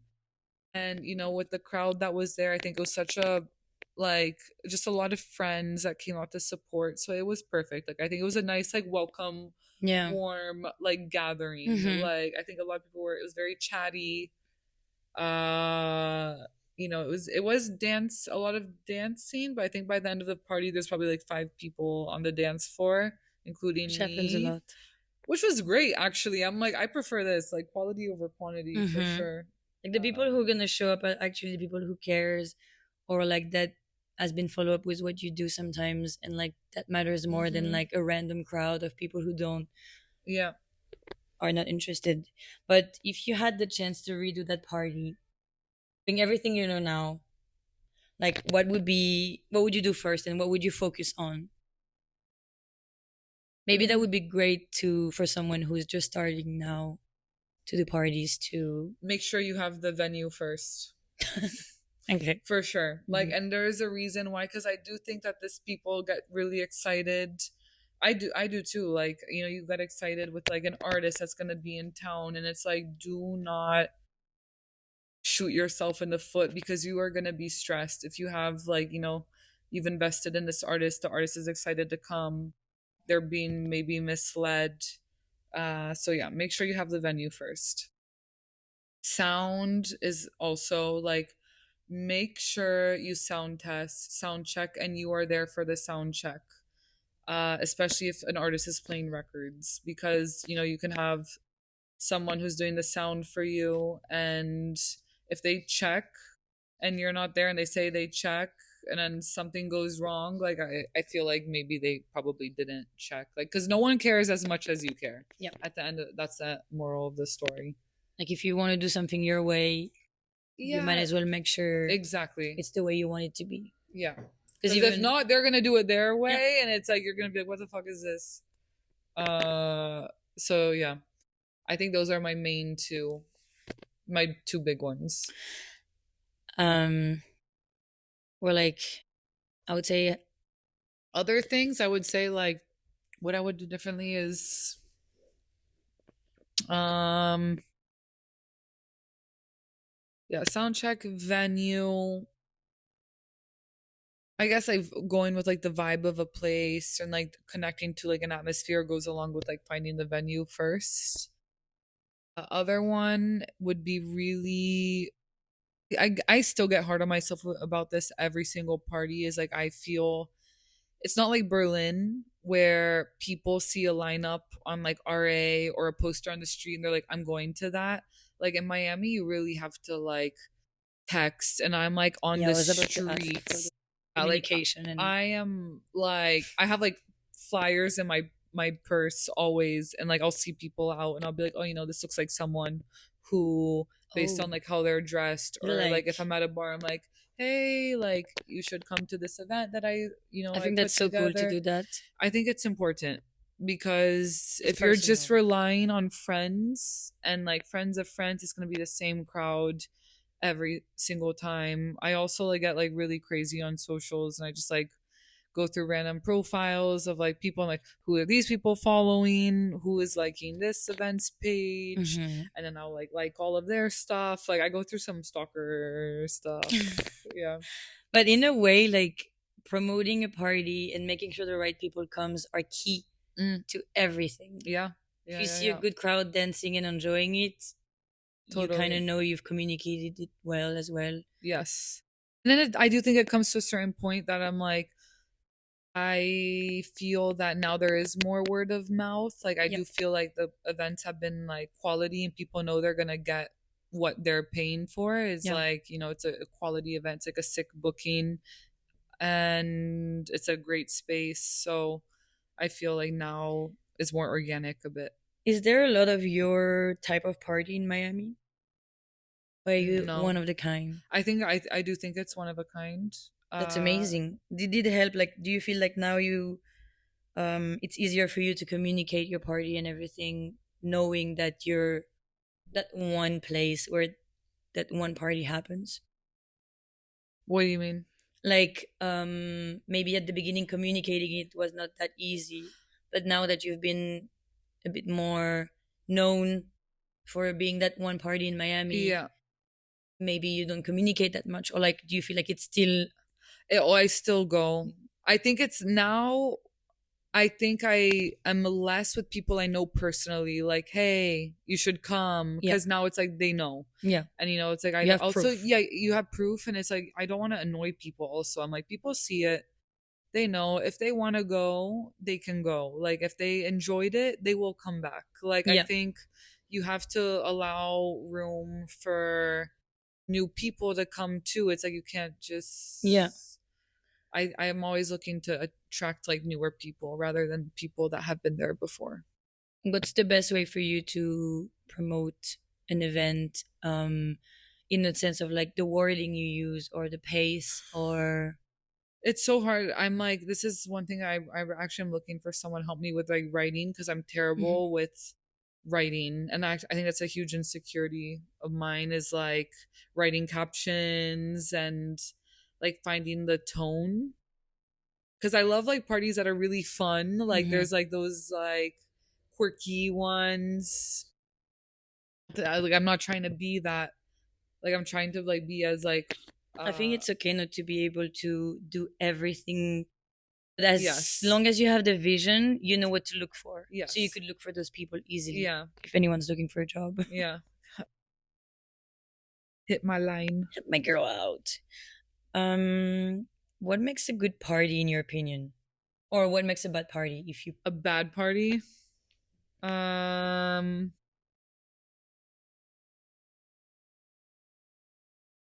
for me is like very crowd based, I would say. Like if I have a crowd that is like not dancing on the phone, which happens at home like a lot, like In Paris too. yeah. We were talking with my friend earlier of the difference between Berlin and Paris. The main thing is the phone. Oh yeah. I wanted to Shazam something so bad in Panorama yesterday. Oh, I this was I do. Like I would put my I phone. know, I but like hate them, I think it's just like the but I get it. distraction of like even the other Being in day the I moment. had a solo dinner and I had the most amazing meal. Mm, My phone was like charging inside. The second I got my phone back, it like killed my vibe. I get that. So and it's the same thing in the club. Yeah. So that's a big one for me. And I think that more so than like bad sound. Like I can be like in a party with like really shitty speakers. Obviously it's not ideal, but with like a great crowd, like Yeah, I can really enjoy it. I agree. I think the being in the moment for everything is key to Mm-hmm. enjoy. Same, same. Um, I imagine that you're very intentional about the space you create then. How do you choose who to invite to your parties? Like, are you more drawn to sound vibe or For it's, yeah, I artists, would say more like for artists. I really am interested in something different. What Like do you call something different? Something different from you or from the scene I or? think from the scene and in general, like I Mhm. find that bookings can be so repetitive. And Or safe? nowadays very safe, predictable. Like, I mean, I don't live in Europe, but like especially like everything I see like in like summer and all these festivals is always the same. But like one of my bookings is like an example, Ray Colino, who runs Kalahari Oyster Cult, is like one of my favorite bookings because I like really admire like what he does in this scene and is not like a typical like big DJ. Mhm. Um Another one recently I had was a Kel who, he's from Norway. He runs a collective called Ute Records and is like a label party series, but it's not. I think it's super niche, especially in the US. Like, no, I don't think not, I would very few people know. Yeah. But at the end of the day, I do feel it has to be something people will fuck with at home. Like people at home need to, it has to resonate. Like you do have to know the city. You have to know what people will like. Uh Trance, that one was very trancey. I was a little bit nervous. I was like, oh shoot, like how's it gonna go? But it went well. The next one I have in October is someone pretty known. So yeah, I think it has to be give and take Yeah. between like someone that's known that brings a lot of excitement in that way, or and then the excitement of having someone that's lesser known of like, oh, who is this? This party always books someone good, so it has to be someone good. Yeah. So there is trust. And that's how you like go through the booking, kind of. You do a mix and match of like maybe something you want, someone you want to hear, mixed with someone who is big, mixed with someone Yeah. who is very new, Yes. or I is it would like say the so. melting pot of things that makes Yes. it interesting? And do you think like money is a factor in general, like, or an obstacle for booking artists? Because that's a big question as well. Is like, who With can you book, or not? yes, it definitely is, especially when there's like artists don't have a visa. Yeah. I think it's like it's an investment, and then there's also like that emotional investment. Like if they're willing to go to your party to play and they don't have a visa, like there's a huge responsibility there, I think, on my end. And then, it's like yes, they're deciding to do something, but I would feel terrible if an artist comes to play and then they get rejected and then they cannot come back to the US. There's that aspect. Then financially, I think when like agents are involved, it can be very expensive. Like I think like the bookings are,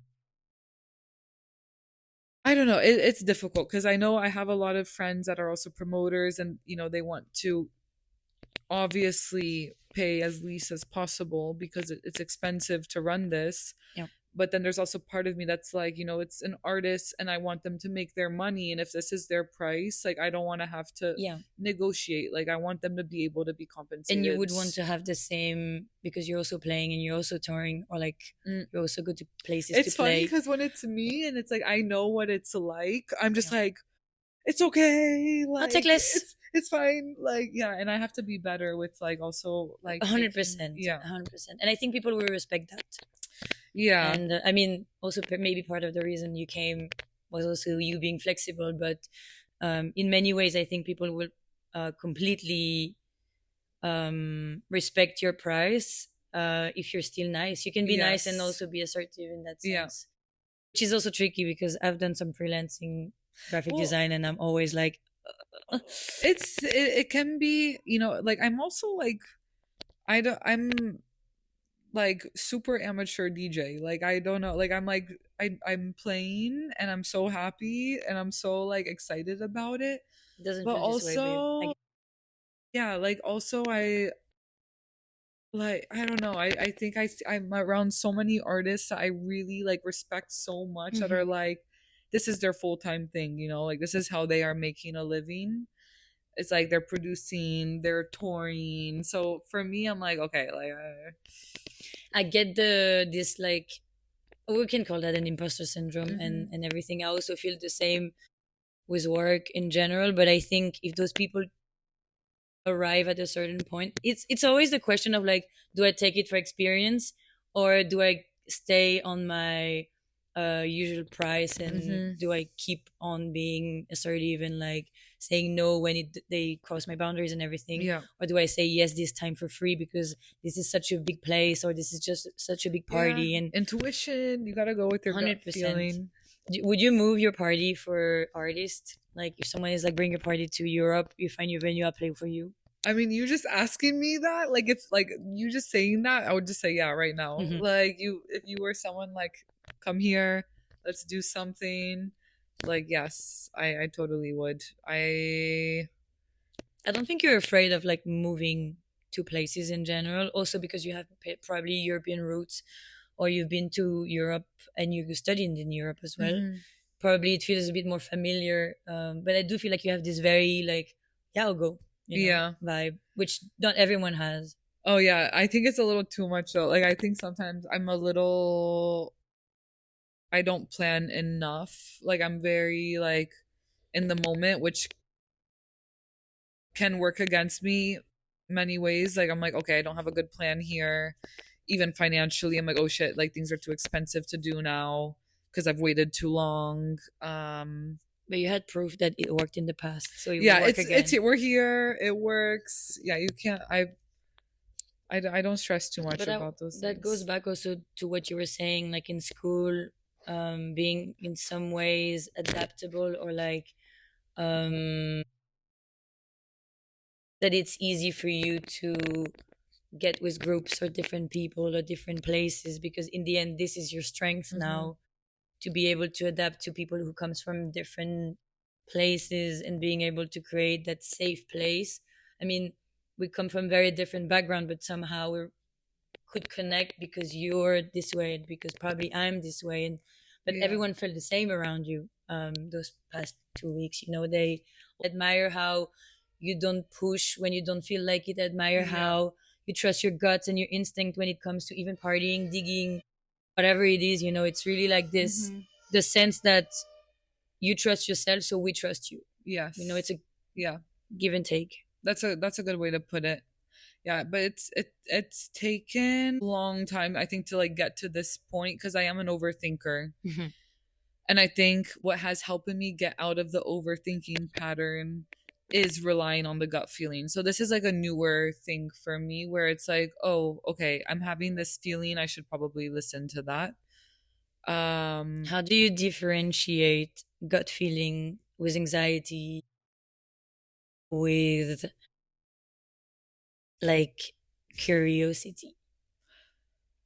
Sometimes it's like difficult. Like I can tell, I think this when I feel discomfort, that's like the biggest indicator of like don't do it. Cause sometimes, you like I've had like someone asked me to meet up with them the other day and it Yep. was like work related. And I had like this feeling of like discomfort. And I still went and like I went and I felt discomfort when Yep. I was there. And it was like I think I find there's a lot of spirituality tied to Yep. this too. Like I do feel like I don't know what you like believe in or not, but like I do believe in God and I do feel like I have these like gut feelings are like signs from God for me. Mhm. Um Did you grow up in a religious household, or was it very personal as a journey? it was more personal, but it was also like I grew up in a Catholic household, but like my parents were not very like my dad's like not very like vocal, but I grew up going to like Sunday school to do like my confirmation and stuff. But it wasn't until actually like last summer that I stepped more into like I think like more faith because I had some like things like some really messed up things going on that I felt like I was like going towards like a really bad like direction. I think especially with like substances and just like escaping in general. And it was like one thing that I found myself like getting more like rooted in that I was like, okay, like I think this is like something that can help me like Yep. stay more like in line. But I do feel like my gut feeling is also like super tied to my like faith in a way.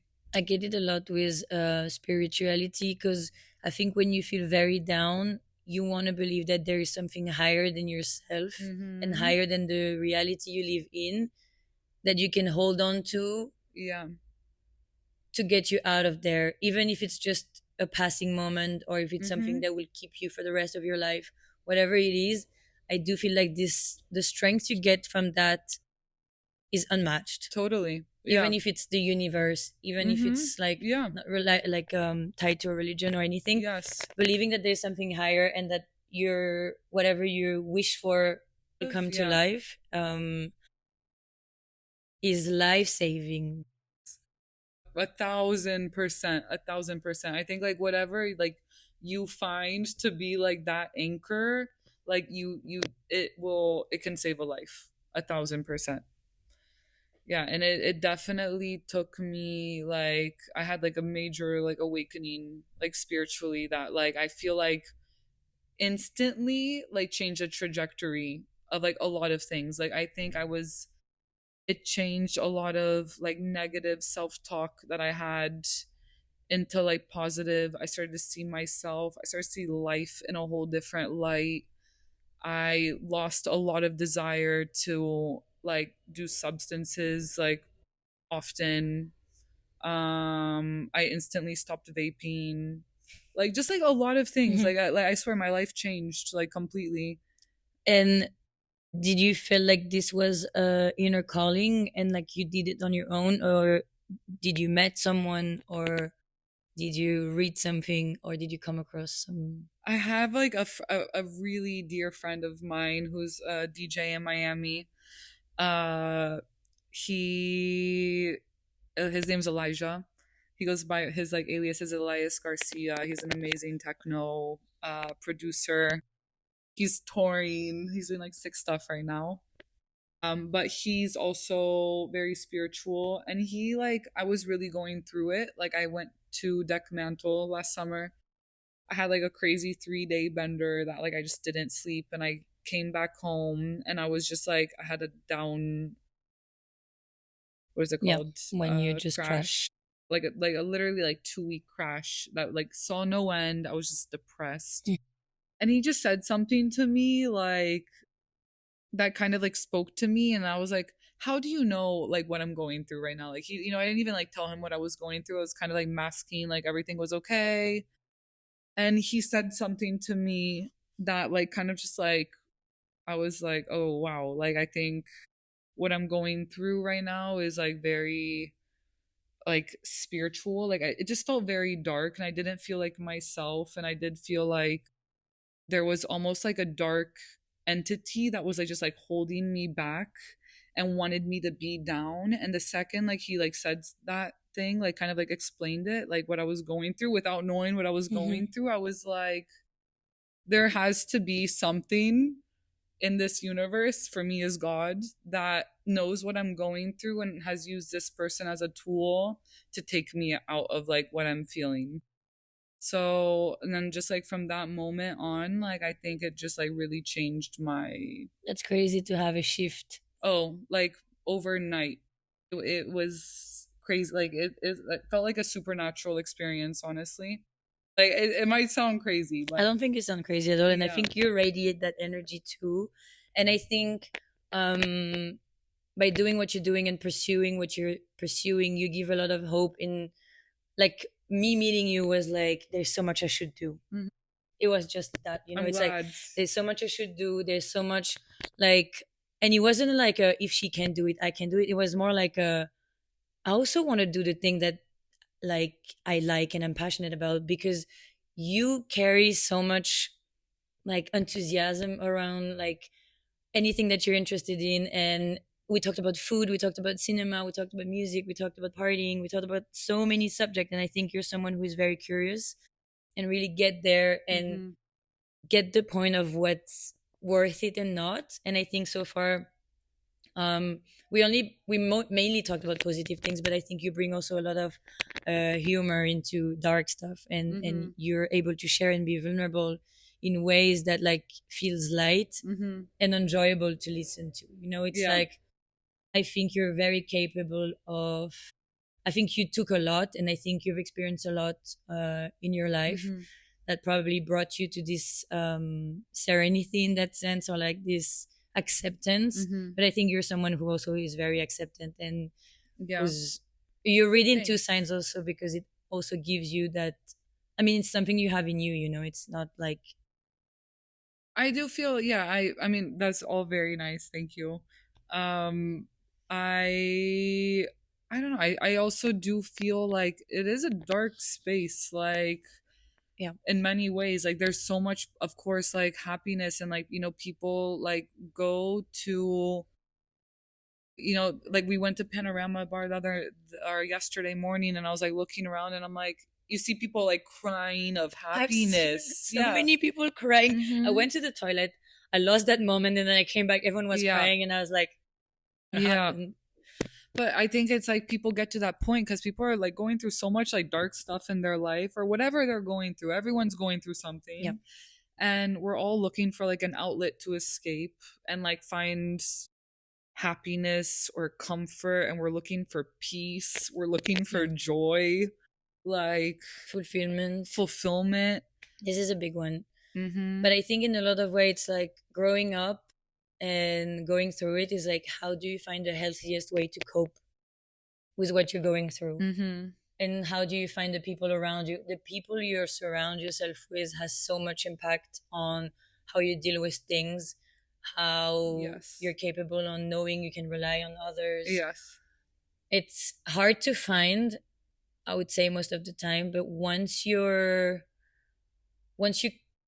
able to connect in ways that you've never felt before, I think it's your job to then hold on to those people sometimes. Yes. And I mean, that's why I found it so cool going out with you guys too, because I think I've been around for so long. Like, so much, like, we went out all weekend long. Like, both weekends. yeah, both weekends. Like, yes, we're drinking or whatever, but like, it was just like we were enjoying the music. No one's getting fucked up. And a lot of like soberness in the Yes. end, right? Like yesterday, and I was like really proud of this. Like we were there, and I was like, we're gonna have espresso martini, like in the morning. And I was like, I really listened to myself, and I was just like, I don't think I really want to drink right now. If I listen to myself way more in those moments, I will drink way less than what Yeah, I I know. I never want that beer on a Sunday morning. Like, But then I didn't drink, and you were like, okay, fine, I don't want to drink. yeah, and it was so nice. Yeah. Surrounding yourself with people who also are in this mindset, like we did last weekend, was also the moment when you realize if I'm surrounding myself with the right people, I might end up in a place of satisfaction with Yes. just me and It's my clear all about thoughts. alignment. I think Yeah. that's like a big theme. I think it's just like you always need to, whether it's like, okay, you're around people that do not align with what you're, where you want, I don't want to say like where you want to be, but I think just like morals. Yeah. For example, like if they like whatever it is, politics, ways of living, like you it's nothing against them. It's just about like it's your well-being. It's Yeah. like where you want to be. And when you think of like those people who also don't have social media or don't over connect with people that they don't fuck with, or like they really create their bubble, I also respect that. Same. Even though I would rather be someone who try to be open-minded and try to still get along with people I don't align 100% with. I think you get tired at some point when you're really disaligned and you don't listen to yourself and your gut feelings. Yeah. Going back to this. Yeah. But that also ties up to my next question of like, there's a lot of people you're meeting, so we're like booking them, partying, playing. Do you often keep in touch with them, and how do you do that? That's a good one. Oh, this one like is tricky because there is, and sometimes you really just connect with people, like you get along. Like meeting Adrian and you, like obviously, like I feel you guys are my people, like we connected so well. There's also like I have a really great friend, Amelia Holt, who does a party in New York, is another one that like I really connect with well. And I have some also promoter friends in Miami. Artists that I've booked, everyone's been lovely, but sometimes it's like, just different, we're different people, like, and that is totally okay. Like I am booking someone with like the sole purpose of like this Having that is, mature. yes, like I am interested in your creative Mhm. abilities. But I do, like we like will follow each other. And I like sometimes I want to, but like, like be like, how are you? Whatever. Like I'm Mhm. also very yappy. But sometimes I'll just like the stories or Yeah. just like congratulate them on Yeah. something. I think Um what's funny is that I really connected with you when we met, or at least I really liked you, and I was like, okay, she's such a vibe and everything. But for the podcast, for example, like a simple thing like that, I was like, but maybe she doesn't want. Maybe she mm, doesn't. Maybe we don't gonna follow up, and that was a nice weekend and everything. mhm, And the fact that there is so many signs. I mean, the fact that you stayed and then you reached out, mhm, which always feels nice, and I think we should always reach out to the people and really. I mean, that's also how they connected to do the party that you played at. It's by one of them reaching out over and mhm. over in many ways that they could co-create a party, for example. Yeah, totally. And I felt like we don't do that often, and sometimes our ego is on the way. I think one thing that I always come down to is just like again authenticity is like okay, like yesterday artists I know like played in Deck Mantle and they killed it, and like it's like we're Mm, not like close, but I messaged them and I'm like congratulations, that was amazing, and I think it's just like it comes down to like being, people like to hear it too, like it's, 100%. and I think if for me it's like if I know if it comes from a place of authenticity I'm not going to regret it, like 100%. so I think that's the biggest thing is just make sure it feels like it's something you want to do because you want to and it's because like you care, it's not just because like oh like I have to keep this relationship. Yeah. That's a big one. I think I hate it's not that I don't have like this strong feeling, but it's like Hate. actually it's like I would dislike if I'm not known for anything Uh-huh. yet. Yet. Yet. But I would dislike if someone would come to me with such like not from a good place. Mm-hmm. And when I call not a good place is like from wanting something from me instead of me. Mm-hmm. But I'm not there yet.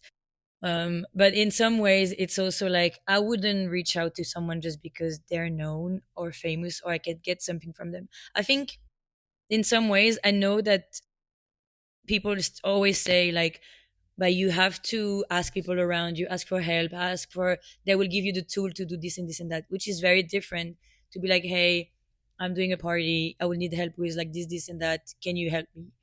Being upfront and straightforward with what you want to ask rather than like, um, maybe using people as like a bridge to get what you want, but without them being aware.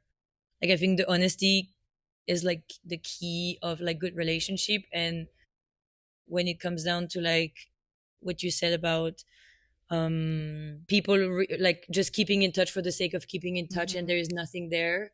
That's painful. Yeah, it is Like 100%. why are you, And I'm a big yeah. yapper. I could yap, I could talk, I could text and Yeah. everything. When I don't feel it, Yeah. you'll feel it too. Yeah. Like it's gonna be strong and loud Yeah. with the silence it brings So a actually. 1000%. Yeah, I think it's painful and just don't. um oh yeah, so now I want to turn it back to you. When it comes to playing somewhere yourself, what makes you say yes?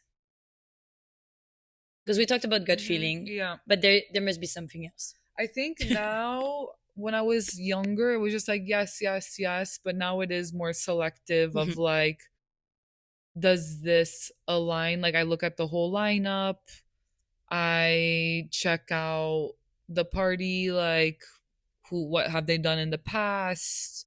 Even like graphics too. Like I'm like, okay, do they know what's up? Mhm. Like I think that says a lot about the party. I think that, yeah, I think it's just like also alignment again at this point, like sonically, like the vibe, connecting to the promoter, like chatting, seeing Yeah. how that goes. I think that's like now I would say that. And I also I think for me now also is like how I'm feeling with like my music. Like if I haven't been digging a lot for like something specific, or if I'm not inspired with that certain like, maybe like they're like, oh, we want you to play like a closing set, like for this like artist, and I'm like, Doesn't align with you. yeah. I think it, yeah, I would say like right now so I played last weekend, and I'm playing this upcoming week in Vienna this weekend, and then I'm playing on kiosk. And then I think I'm gonna stop until October, because I just want to focus on like getting music and getting to know that music better. Do you feel like when you play a lot for a short amount of time, you feel like you've gave in all your juice and then you have to rebuild somehow, or No, I just I feel like if anything, like I get more comfortable playing the more often I play, especially if it's like in short amounts of time, and if like I don't play for a long time, I'm like super nervous. But I think it's just a more so like the music, like getting more music and feeling more inspired by the music I'm yeah. getting. But is there any green flag or red flag when it comes to the offers and invitations? Like, do you have a list of things when, like, when someone asks that, you're like, that's a big no? I haven't had something that was like, I think I could just like sense it, but it wasn't something that someone said. I think it was just like I could tell like from like the party, like seeing it on like socials too, or I was like, oh, I don't think this is a fit for me. Yeah. And do you like negotiate a lot? Like, do you meet in the middle most of the time, or do you feel like they, because you would do the same, like you would kind of like give them a set of what you want, and then the artist would say yes or no to your gift. Yeah. So how is it the other way around? I think when it comes to traveling, there is more of it, but when at home, no, because it's at home, there's like more budget, and I'm okay with that. It's fine. I don't want people to be. Do you play a lot actually in Miami? So, like maybe like in the last year, once a month, I would say, which is a lot. It's very good. Yeah, yeah, it's good. Like I'm not gonna play in. I don't know if I'm gonna play in September. If something comes up, I might. But I am playing in October twice. Yes, I'm playing twice in October. And then you come to Amsterdam. Yeah, and I'm going Amsterdam. Do you feel like, I think I already know the answer, but do you feel like your intuition gotten stronger over time when it comes to playing, going places? It's a skill. Yeah. Because I think like even with the music selection, I think in the beginning it's like you always go, you start realizing it's like, oh, when I go with feeling, like that will always do better, like my emotion, or maybe not the emotion, like I don't know. You see, I'm still figuring it out which one it is gonna be. I mean, but it is a skill. It's nice that you say it's a skill, because for me at least, I would imagine that it's something you're born with, and then you go through life with that little skill. And I did say skill. Yeah, in a sense, then you build on it. But yeah, for me, it was like my little weapon, and then I will use it. But then it mixed with anxiety sometimes, and then I'm like, fuck, which one? Which one was it? You know, you go like, a lot by intuition, or I'm only intuition. Yeah, only. Yeah, it's bad to the point that I don't use logic sometimes. Yeah, like really, which would get me to dark places too.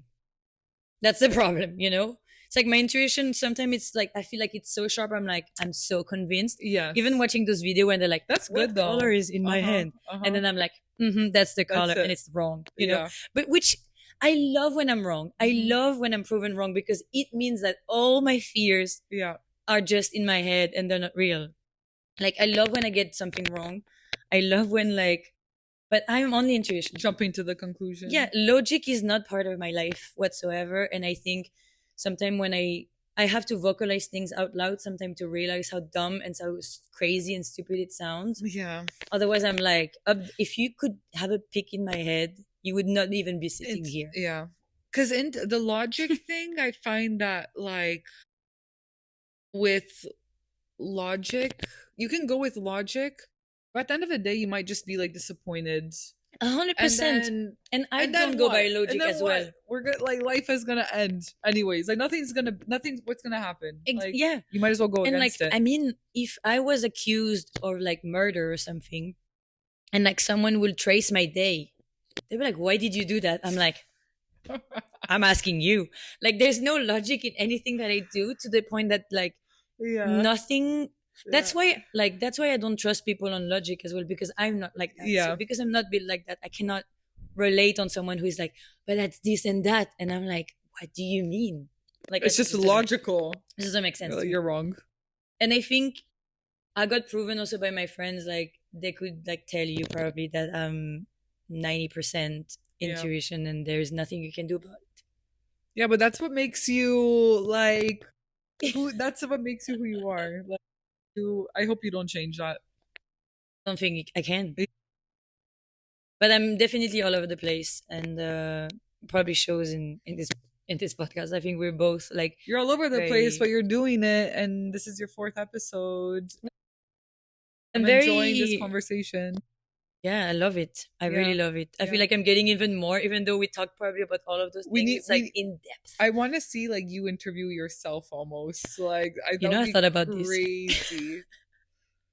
The never ending that would be That would be the episode would just be like tunnel, uh-huh. and it's like a five It just hours, never and then ends. it's like, sorry guys, I have to go because my phone is dying. Which I hope it's not happening now. No, we're good.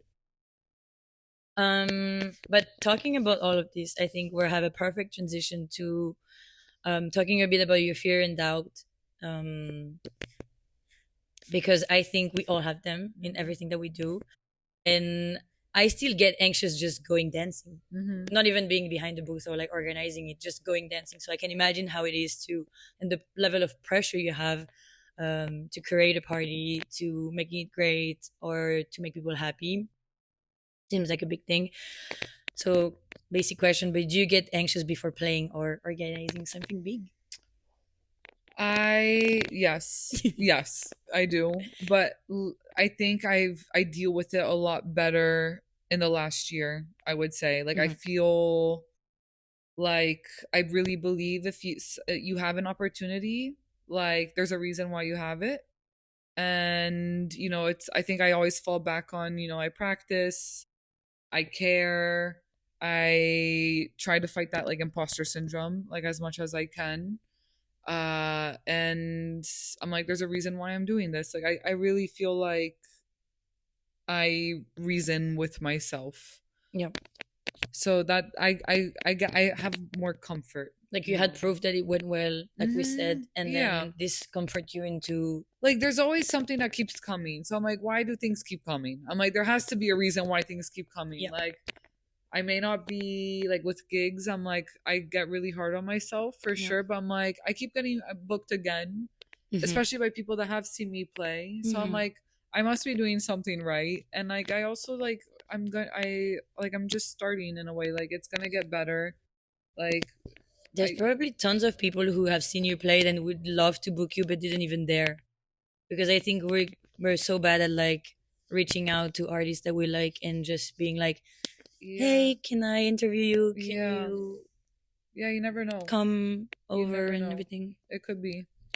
But like I always find it so interesting, like with like all of these artists, they're like in their 40s and they're like, oh, I just started feeling comfortable and like getting good, and that like gives me a lot of hope too. I'm like, okay, like not only with DJing, with so much, Yep. like literally doing like my own finances, How do you like deal with? Do you have someone doing it for you, or with the taxes, have like a tax that's good? person. Do Yeah, you like have a lot of people for those like messy, technical, logical numbers kind and things? yes. My finances, my organization with business is really bad, like really bad, and that's like a goal of mine I need to get better at right now. Do you feel pressure to have successful parties? Like, I mean, we have to define success Hmm. for you first. Like, what is a successful party to you? I've considered every party to be successful. Like Okay. I think when you have, even at the end of the night, if there's like those few people that remain to the very end and they're dancing, if I'm having a good time, it's a success. Okay. If the sound works all night, the artist left happy, the artist made it, people left safe, Like I think like when people leave safe, I'm just like, oh my gosh, that makes me so happy. I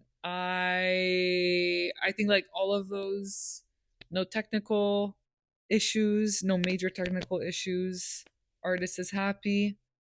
People dance. No one's on the phone, which every party has been that way. Success. Amazing. Yeah. How long does your party goes on until? So it's funny, when it first started, it ended at 2 a.m. Yep. Because that's like, I felt like with, I don't know, it was till 2, then it went till 4, then from 4 it went to 6, and the last ones 2 have been going till 7:30. Amazing. Yeah, so it's like naturally now I'm just like, when it ends, it ends. And you felt like it was needed to push it. I mean, that makes so much sense. For me, 2 a.m. is so early. Yeah. You're still in the heat of everything. Well, I think it was too early, and I was like, for the first party, it was just like the headliner and one other artist, and it kind of just like, I wanted to see how it would go. That makes sense. Yeah. Like, So I was like, no, less pressure. But now it's just like naturally going this way, and like now there's, I think the last party probably had like till 7:30 was probably like 20 people in the room, which was whoa. really nice. Which was, And have you ever thought of doing like a weekender or like a mini festival weekend? Or we'll see.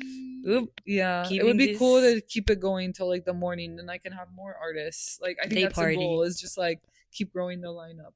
Is there an outside in the restaurant you're doing your party at? There's an outside, but you can't really do anything there. Yeah. The police would just show up. Yeah, it's like in the middle of the street. Okay. It's like a busy street. Oh, okay. Yeah, and the nighttime it's quiet. That's why you're talking about safety so much. Yeah. I mean, it's like in an industrial area too. Okay. It's like kind of like a random outskirt. But you talked a lot about like how you're bad with business, and I wanted to know if for you saw the business aspect of your parties, or if it was like 100% leisure. Like none, like literally none, and that's a huge challenge of, I think, just knowing like this has to work like financially, like it has to, and I believe it will, but the business side of things, like, do you feel like your gut feelings are not enough for the financial part of your party? I think it outweighs everything. I think like you, I'm just like, it's gonna be okay. Okay. Like, I think it's gonna be okay. Which is it can drive people crazy. This I know. Well, I have some, like some people that are just like, it's only business. Yeah. And I wish I had thought more about it, but do you sometimes feel like you would have at some point to sit down and really think of like the business aspect of your party in some ways? Yeah, sooner than later. Especially maybe if you want to move your party to your own place, or if you ever feel like I don't know, getting your party to a proper club or anything, maybe then that would be a conversation anyways. Yeah. The face of despair. But maybe you're gonna just like broke out into like a million little like. But you know what I think? I think you will meet people in your way still this year, or by the end of 2026, which would mark your 3 years. Let's see if this work. That will bring you there. Yeah. Like you would just meet the right people at the right time that will literally tell you, hey, if I can give you some advice, some tips or whatever, you will get that along the way, and you will build your own way of seeing how you can make this successful business. Because I think if it works, like if it's not broken, don't fix it. I agree. Right? I agree. I totally agree. Yeah, I have like advice for people. They're like, oh, you should maybe like downgrade the sound system. And I'm like, yeah. It's like having over my dead body. Yeah, horrible advice. Yeah, like literally, it's like that's the opposite. Like I think my theory, because I think you can start low production. Yeah.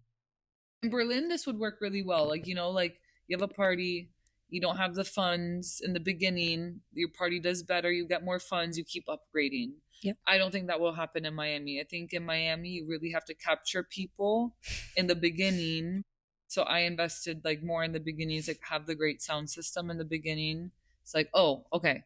So it's just like, I think you have to be consistent with the quality. You can, now that I like have people, you can't go back down. Yeah. Like it has to stay level. And I don't have to increase. I just have to stay level. And how does it like work with like reputation of places and everything? Does it go fast? Like, do people Oh talk? yeah, I think like anywhere. Yeah, I And I mean, think we do live in like a cancel culture, yep, which is like really unfortunate. yep. Like I think people are very quick to cancel Yeah. like How do you nowadays. navigate that actually in your parties? Not saying that there's anything that could lead to that, but like, how do you stay alert when it comes to someone who doesn't respect the policy, someone who is a bit weird at your party, people you book and end up not feeding the vibe if it has ever Yeah, happened? Or I feel like these things are like unavoidable. but how? What's your policy on that? Like in terms of like you and your For family? Yeah, myself, for your parties. Do you kick I people don't out? really Do you let them know. be? Do you have a system for this or? I haven't come to that point Okay. yet. Or like that someone has had to be kicked out. Like the other day, like at the last party, there was someone that like in the middle of nowhere because I have no photo Yep. policy, and like took out like a flash camera and just like took like on the Polaroid on Yep. on the point and shoot, and like a huge flash went off. And I went right up to them and I was like, it was someone I knew, and I was like, I looked them and I was just like, do not do that. Yep. Like, please Yep. don't do that. I will like have to ask you to go Yep. because I am trying to like keep like this vibe, like Yep. it's something Super different, important. very like for myself too. But luckily, like nothing has happened that I've been like. But I do have bouncers there. Like I have two security guards Okay. always. So like I feel like if there's ever a point that I feel like uncomfortable, I can ask, the Yep. security to help me out with That's something in a good. respectful way. Like I do want to do things respectfully. But Of yeah. course. This I get. And I mean, this is like nice to know you can also have support at your Mm-hmm. party and not being the only one, especially as a woman who Mm, is dealing with people who probably are drinking or are using or anything mm-hmm. that could be led to way more than it is. Even when it's with friends, to be honest, you can Yeah. have very tough conversation. And we talked a lot recently off mic about like asking for help and reaching out.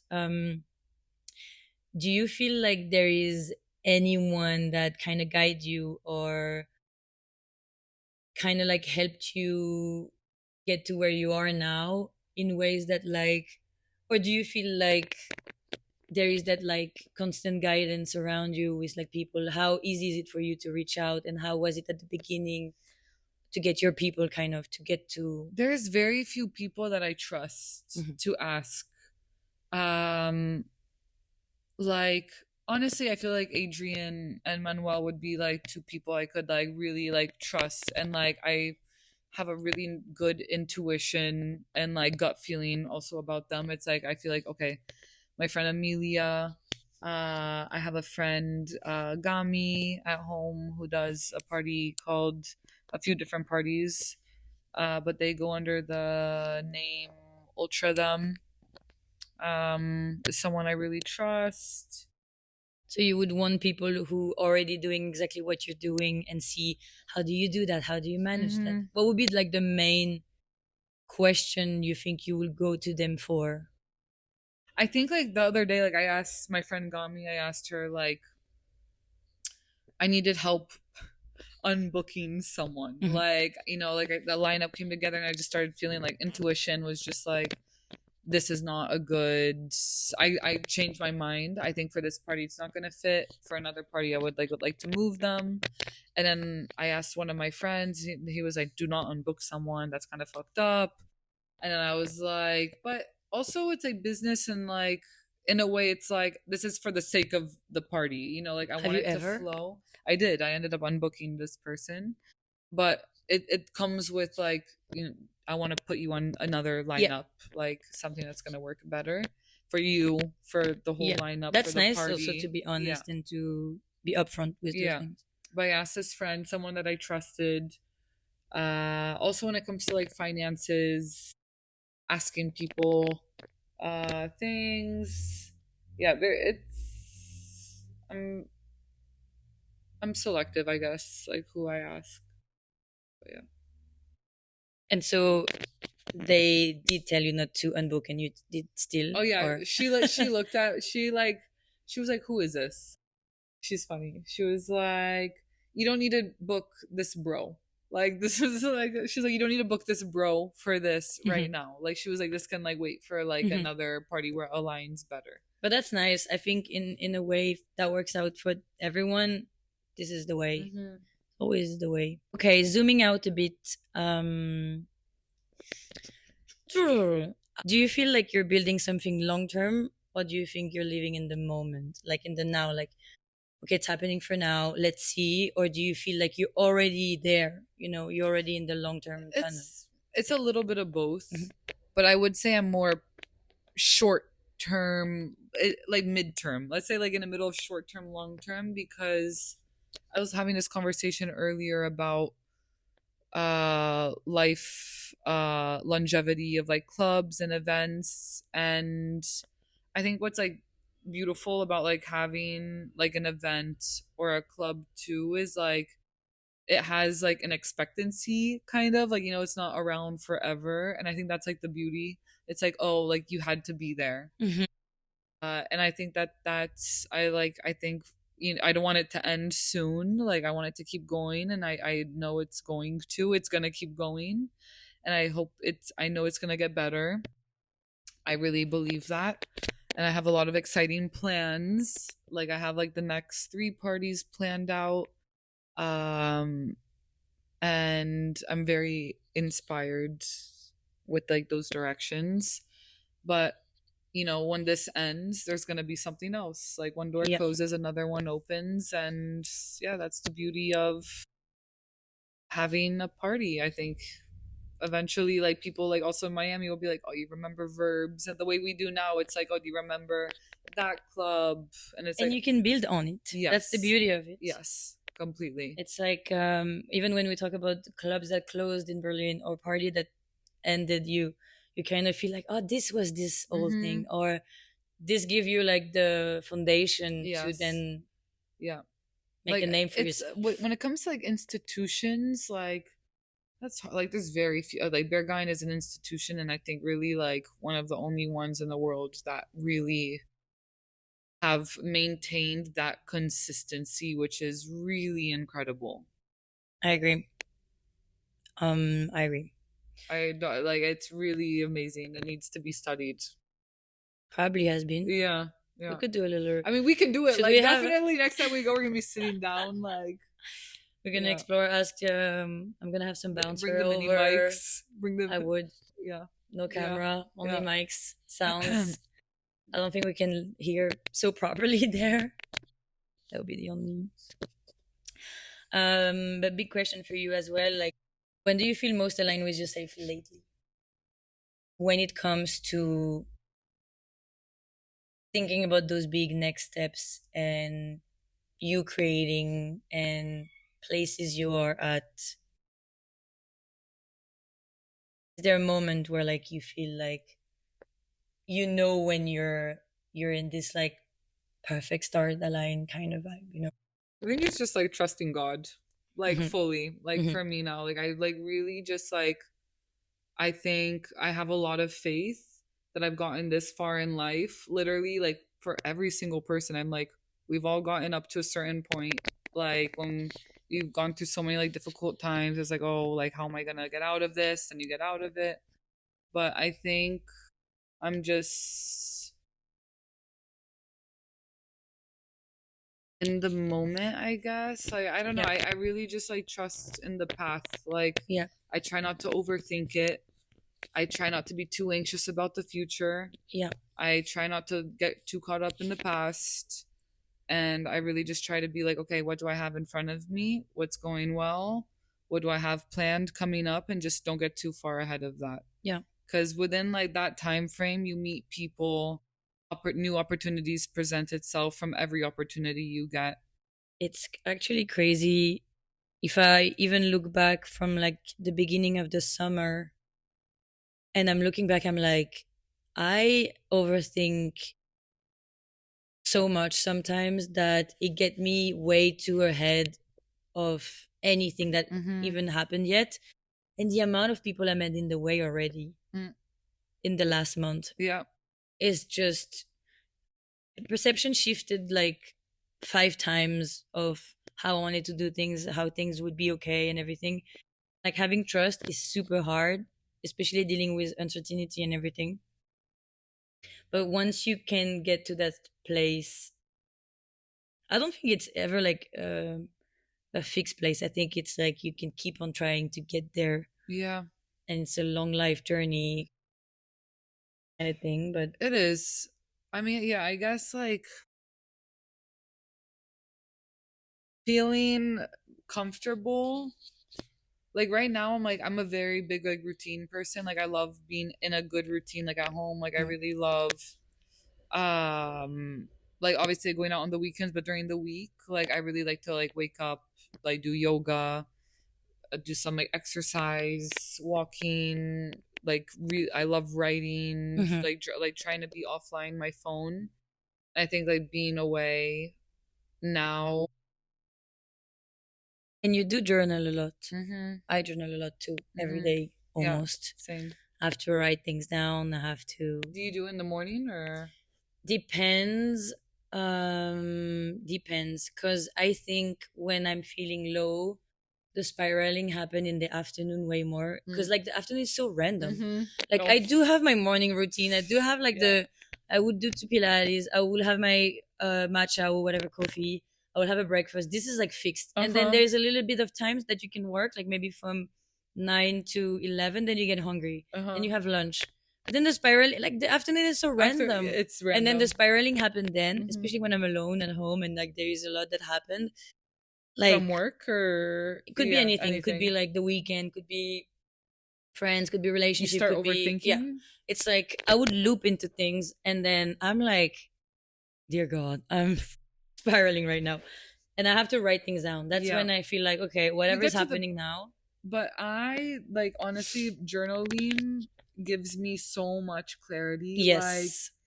And looking back on your journey, I don't know if you're someone who look back mhm. because there's people who write just for the moment and it's not Yeah. even readable. I Yeah. have some pages that whoever can read it, please reach out Mhm. because it wouldn't be me, but like, and I look back into, I think I talked about this already, but I look back into like journal I had in 2020, 2021, what I was going through. And I'm like, you're still in the same thing, but somehow writing it down over and over brought me to another place. Uh-huh. Even though I would Okay. feel similar, like in a completely other place. Yeah, yeah, yeah. And the thing I used to manifest did happen, but I Mhm. was so shy manifesting. And I was like, I want everything to be okay. And I want, like, I wouldn't ask specific things because I was afraid to be so disappointed. Oh, I was like But now I'm so good at, like, I pray like and I ask for what I want. yeah, Like I'm the same. and you need to be bold. Yeah.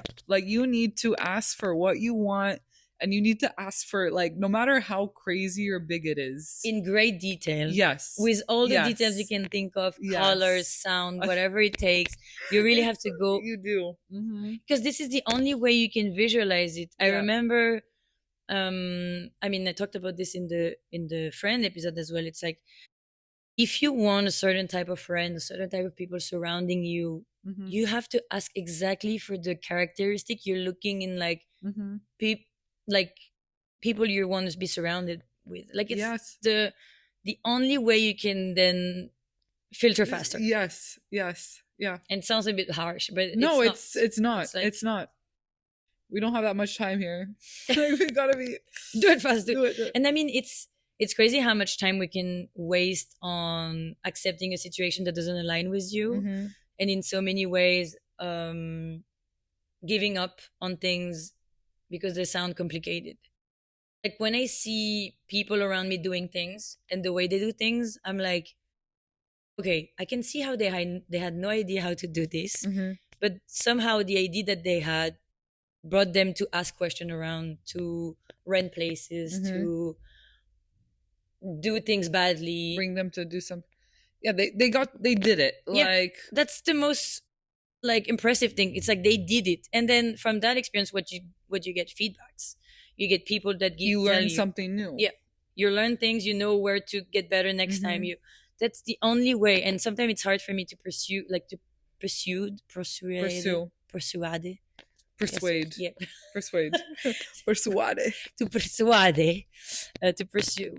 I cannot say it. persuade. Yes, that the things I want to do, because I'm limiting myself Mm-hmm. with 100% limiting beliefs of like, it's not for me. I cannot do it, whatever. And then I say that loud once, and I'm like, yes, you can. Yeah, Like, good. you know, Yeah, I think it holds a lot of people back. The limiting. I mean, even like before having this with you, I was like, okay, maybe there's someone else better than me to ask those questions. Yeah. Maybe you can sit with another No, DJ, this with is another. that's so crazy to me because like I met you and then like when you were telling me to the podcast, I was like, there's no one else that would be like more like honored. I was like, oh my god, like you're so sick, like you're so like well spoken, like you're Stop. hilarious, So you're beautiful, like you're intelligent. Like I think this is like the beginning of like a really cool podcast. Like I think it's gonna and friendship. and friendship. Yeah, yeah, But that's so cool that you said that, because I admire you a lot for what you do and everything. I think I was really intimidated when I met you at first. I was like, hi. oh But then you have to play it cool a bit. And yeah, then you were so kind and approachable that it vanished away. I mean, I have this with so many people in my life, and I think it's like, it's a bit like when you're in front of a bouncer. I might seem cool from the mm-hmm. outside, but in the inside it's screaming. And it's always gonna be the game of like, play it cool, it's gonna be okay, Yeah, and you can do it. yeah, 1,000%. I'm excited to see how like how your trajectory like goes up because I think you're just gonna like keep going up. Like I don't think I know. Like there's no That's okay. way you're not going to. I love that we've met, and the way we've met as well. And I think this is, I mean, we probably said to each other things we needed to hear Mm-hmm. in different ways and at different moments and in different spaces. And like, this is giving me so much strength, to Yeah, be honest. good. I'm I'm like, glad. and this is why I'm like focusing a lot on like the people you surround yourself with is the person you're gonna be. Mm-hmm. Because being surrounded with people like you, even for a short amount of time, is giving me. And I think this is also It's what a good. Adrian and Manu said, about you having you at the parties. Like, knowing that there's people like that Mm, confirm that we can keep going safely, knowing that there's people like that. yes, for me too. It For was me, a it was a huge encouragement, and it's hard to come across. Like it's like people that you really I don't know, you come across so many people, and it doesn't mean like, I don't want to work with you or like we were talking about it the other day. It's just like when you meet people that you really have that connection with, and it's like a comfort, there's like an ease, people an that just don't alignment. pretend so Yeah. much. Like, we were talking about this with a friend recently. It's like, why do we connect with people? It's because they're being authentic with you Mm-hmm. right now. Yeah. The reason why sometimes I feel a bit awkward around someone is like, because I can tell they're not being 100% authentic. I mean, it's okay not to be 100% authentic. I don't think it's reachable in that Yeah. sense, but to at least like be able to not putting on a performance every time you're around someone is super really like you're so much more calmer in your head. You're like giving it a bit of yourself is like, Yeah. Yeah. It's that, and some people just aren't your yeah your cup of tea, I guess. Like I yeah, think it's just different.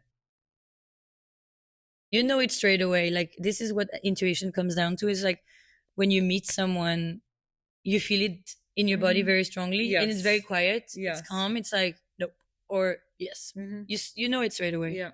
Same. Yeah. And when you want to bend that, you always, You like, can. along the way, like, if you try to avoid the first impression, I mean, there's first impression and there's gut feelings, but like, if you try to avoid that, I feel like it catches back on you later on. Like, you're like, I Oh, knew it from the beginning. I've had friendship like some friendships like this too, and it really did like it. It does. That friendships end up ending, It's just like not a good match Yeah. at all. But in music, again, with like artists, is the same way. Like I've booked artists. I've been around so many spaces that it's just not a match, and that's okay. Yeah. I mean, Trust the me, best. you're not meant to be for everyone. Yeah. 100%. Is there a dream or a direction that quietly excites you right now? Like producing has always been one of them. Okay. I've Have you ever? always I always start and then I get very discouraged Yeah. because I like it's like patience. It's horrible to look. It's like imagine writing and then having to go back to every single Mm-hmm. word to see if you didn't make Mm-hmm. mistakes. Sometimes I'm like, Mm-hmm. Well, it's that, and then it's um time also. Like I feel like it's just like always busy. I mhm, don't commit enough time. But that's one. I think like even younger, like always wanting to sing or like mhm. write songs. Like I feel like that was always kind of on my mind, even though I was like horrible singing and not a good songwriter.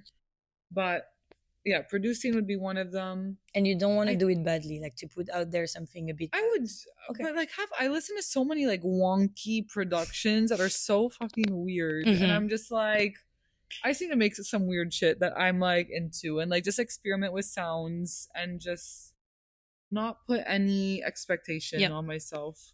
So that's one thing. And then another one would be like therapy. Like I would love to be do like therapists or help people with addiction. Hmm.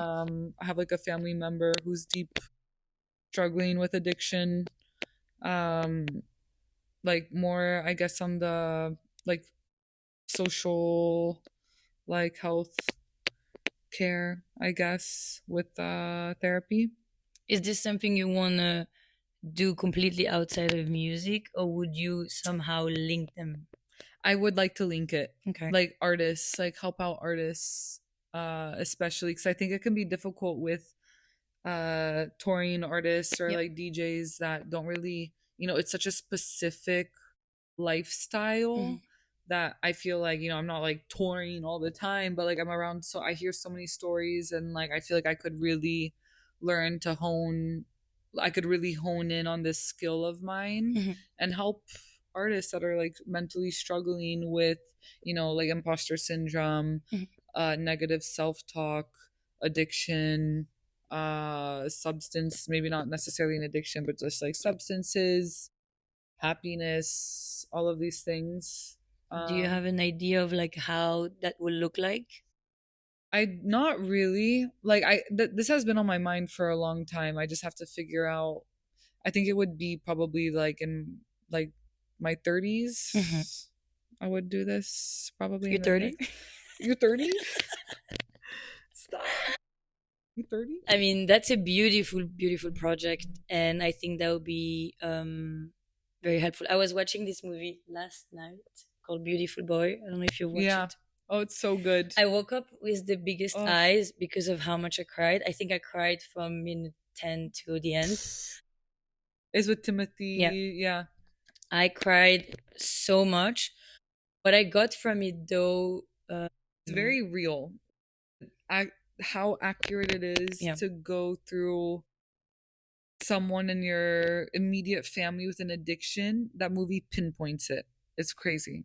I could really feel everything both were going through at the same time in so many ways. Um, and I feel like the thing We you had an take, intense day. Like we were exhausted, and you end the day with that.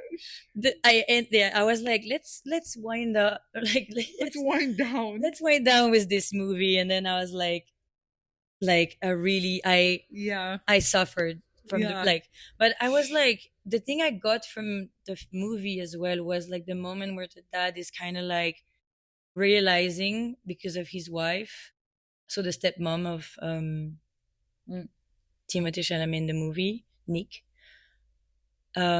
that you cannot help him. mm-mm, Knowing, I mean, so they're both dealing with guilt in different ways. You can tell that the dad is feeling with like the guilt of having the impression that he failed and he's not present enough and he's not putting enough resources, while at the same time forgetting a bit of his other kid and himself and everything. And on the other side, so Nick, the one who's dealing with addiction, is like feeling like eaten up with like the guilt of feeling like, oh, it's too late, I've disappointed, I cannot go back. Mm-hmm. And so you want to forget the guilt, so it's a never ending loop of like, that's what I felt. But like the moment when he gives up on thinking he can help or be the savior of his son is when everything kind of shift in the movie, basically. Wait, say the last part again. The moment he, The moment when the dad realized he cannot help yeah, his kid by being overly present, giving him money, giving enabling, him shelter, anything, yeah. exactly. And when he realized, I need to help myself, in accepting that we're dealing with addiction in the family, instead of like, how can I solve, how can I. That goes for everyone. Like when there's, you cannot change people, like Mhm. especially when it comes to this. Like that movie is like a exact replica of like what happens like in my with my brother. Um and so I think it's, there's that, the hopelessness, like feeling like you've disappointed, like there's no way out. But really, like there's a whole, or especially so I see with my brother a lot, like comparing. He's like, oh, everyone else at this age has a family now, has kids. There's no point. Um, but also like a part of it is like realizing like you can have a clean slate. Um, I'm not And even gonna, it's it's I don't even, I think a lot of people have a hard time in general, even accepting that they've done mistakes that have hurt others, especially because deeply we care. mm-hmm. um and once you're like eaten with guilt, disappointment, and people tell you that you can be, because in the movie it's really about that, it's like, you used to be this kid, you used to be this angel, Mm-hmm. you used to be perfect, you used to have wishes, you used to have dreams. I think this really puts someone in the place of like, I'm not accepted for who I How am can you now. not be feel guilty? A Yeah. 100%. And then once you've disappointed so hard and people wants to re-meet the person they used to have, it's impossible. We all change we so much. we all change, And yeah. especially when you're dealing with like a hard time like that, or that it is your life, it is your everyday life, it Mm. is, you know, I just felt like what he needed to hear at that point is like, I accept you, Mm-hmm. I want to be present for you, you have to sort it out yourself, and we will get you at the end of it. You Yes. will be meet again, you will be Yeah. loved again. And not that you're not loved now, but it's like there is people that always going to be present if you accept as well the way you are. I think this is like where a lot of like spirituality comes back to, again, like Mhm. finding that one source that, you know, grounds you, because a lot of the time you end up losing family. Like you become such a different person in addiction that like, you know, like my brother is a complete like, I see him and we can't even connect anymore. Like it's very like small talk, but Mhm. who he was 15 years ago before the addiction and how it's like taking him over and he's a complete different person now. Like, you know, you grow apart and it doesn't mean you don't love the person, but at a certain point, like you also get tired of like this person's like schemes, Yep. you know, the Yep. manipulation, all these things. And yeah, it's But what's crazy is like everything that you do now is kind of tied to your brother. mm-hmm. You started liking music and being interested in music because of your brother, Yeah. and now one of your dreams is also Oh, to go to yeah. therapy and everything linked to your brother in so many ways. And I think in so many ways he is with you, Yeah. and maybe there's a part of you that wants to carry him further than he's doing for I himself think now. so. I think about him all the time because it's like it makes me sad that like I feel like he would enjoy these parties so much. And also it's like super triggering to him. So Mhm. like he can't, but like I really hope he will come out of it. And like Mhm. I'm confident he will. Yeah. Like, I think everyone has to hit their rock Yeah. bottom, and at one point he will come out of it. But yeah. Yeah. But it's beautiful, and I think in many ways, you creating safe environment to party, different type of That's a party, challenge though. Like I'm like, okay, how do you create like a safe environment, but you do want people to have like freedom and of course. indulge Have in you the heard of way. like those new sober parties? Mm-hmm. It was a, I don't know if it was a day's post that I see on Instagram I or feel like it works like during the day. yeah, Like a sober party, like outdoors, beautiful weather. Like that sounds nice. But I think like nighttime sober party, yeah, like or into like the maybe doing ambient parties, or like when we went to yes. Kuya, or Yeah, that was super cute. yeah, That for sure.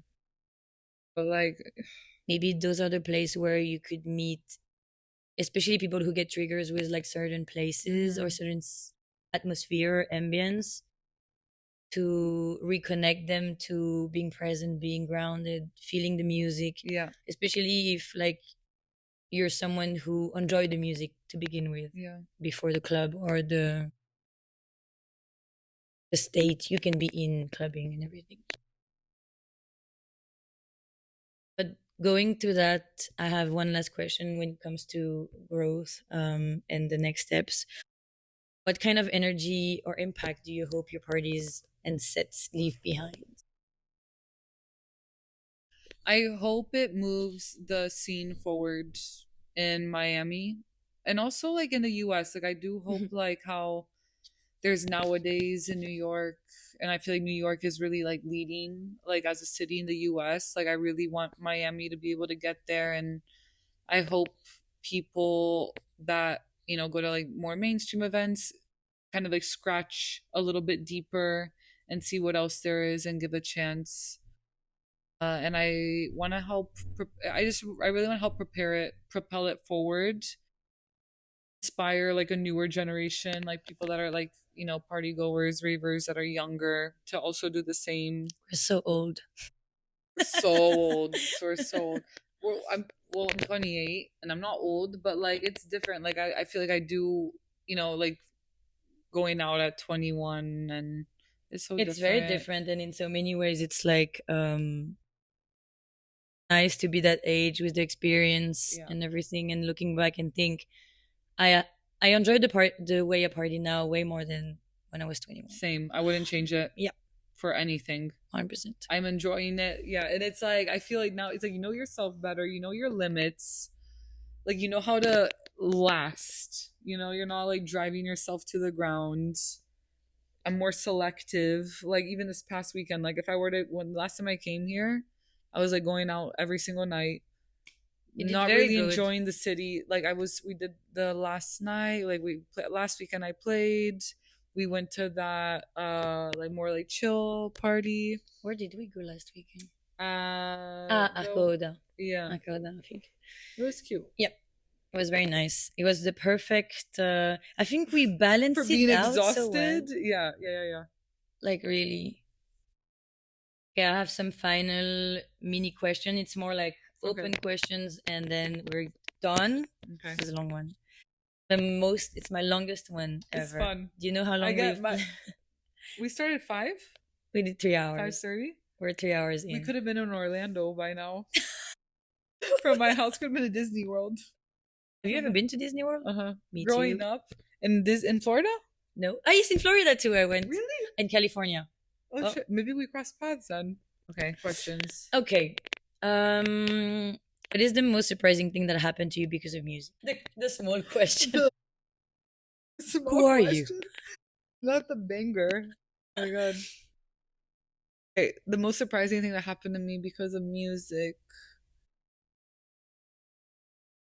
Just something that comes on the top of your mind. I think would be like this like awakening I had for sure. Yep. Yeah. Last summer is Last summer was also something for me, really a shift. We should look into our chart. yes. We'll talk about this offline, off record. No, maybe okay, maybe that's not a great one because I feel like that would have happened one way or another.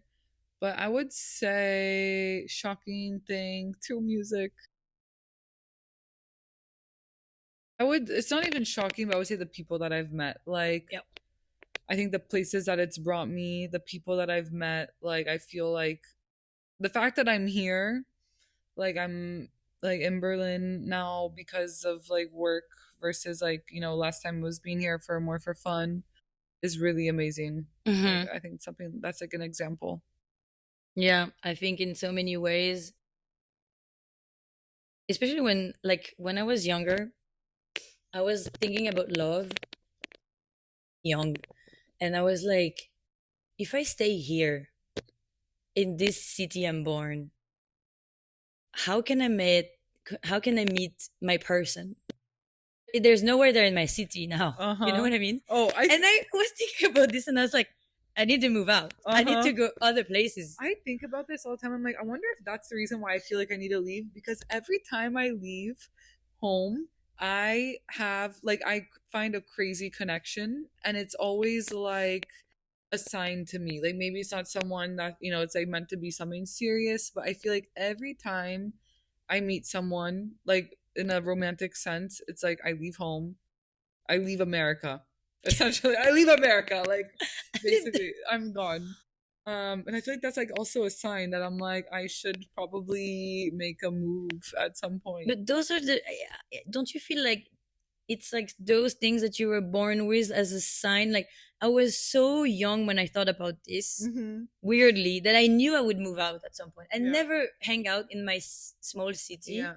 I wanted always to go to the bigger one, and then in the bigger one, I was like, "There's invisible walls that like screaming for me to." Where was that in Paris? Yeah, but Yeah. I live in a suburb of Paris, Yeah. and there I was like, there's no way my person is No. there. And I don't even You look believe in the around. one necessarily. I think like you're gonna meet a lot of people Yeah. and a lot of connection and everything, Agree. and then you work on one relationship if you want it to work. But like, there's no way it's the people I've met so far, and it's not judgment to them or like it's there's Yes. nothing to do with who they are. It's like really like, and I don't think I'm better than anyone. Like going back to like I'm Yeah. like, Yeah. Yeah. Yeah. Yeah. Yeah. Yeah. No. No. No. but I know. It doesn't come it's off just that that way. the Yeah. connection I'm seeking has to be something very different from what I know. Otherwise, Yeah, and you don't settle. Like you're, yeah, like you're looking for someone that like, especially with like your energy, you're not someone that can settle. Like you can definitely see that. I've had long relationship and I had like very trying to make it work, but from the beginning Mm-hmm. somehow Yeah. Like especially when you're getting the tattoos together, you just like in the tattoos you just want to confirm that it's not going to work and you want to leave a trace of that a mistake. memory. But it is, and I'm also this. I feel the same way where it's like I don't believe in like the one, but I do feel that I leave and I always meet that person, and it's like okay, another reminder. So Yeah. And it's sometimes one person opens to another person that opens and to another person. and they've all been music related, like Okay. all of these people that I've met that have been like really special. So I'm always just like, okay, maybe like this field is bringing me. I feel like the first calling for music was then the calling for the people that could end up being the calling for the person that would You probably share a business, a marriage, look, share a music living with you. and Or from like doing this event could be just like a stepping stone and a chapter just for me to like ultimately be a therapist. Like who knows? Like you really just have don't you studied know. anything about therapy? No, Okay. no, I mean, I could see you do that. I would open up to you straight yeah. up. I will literally open up. I'm doing it. I'm doing it now.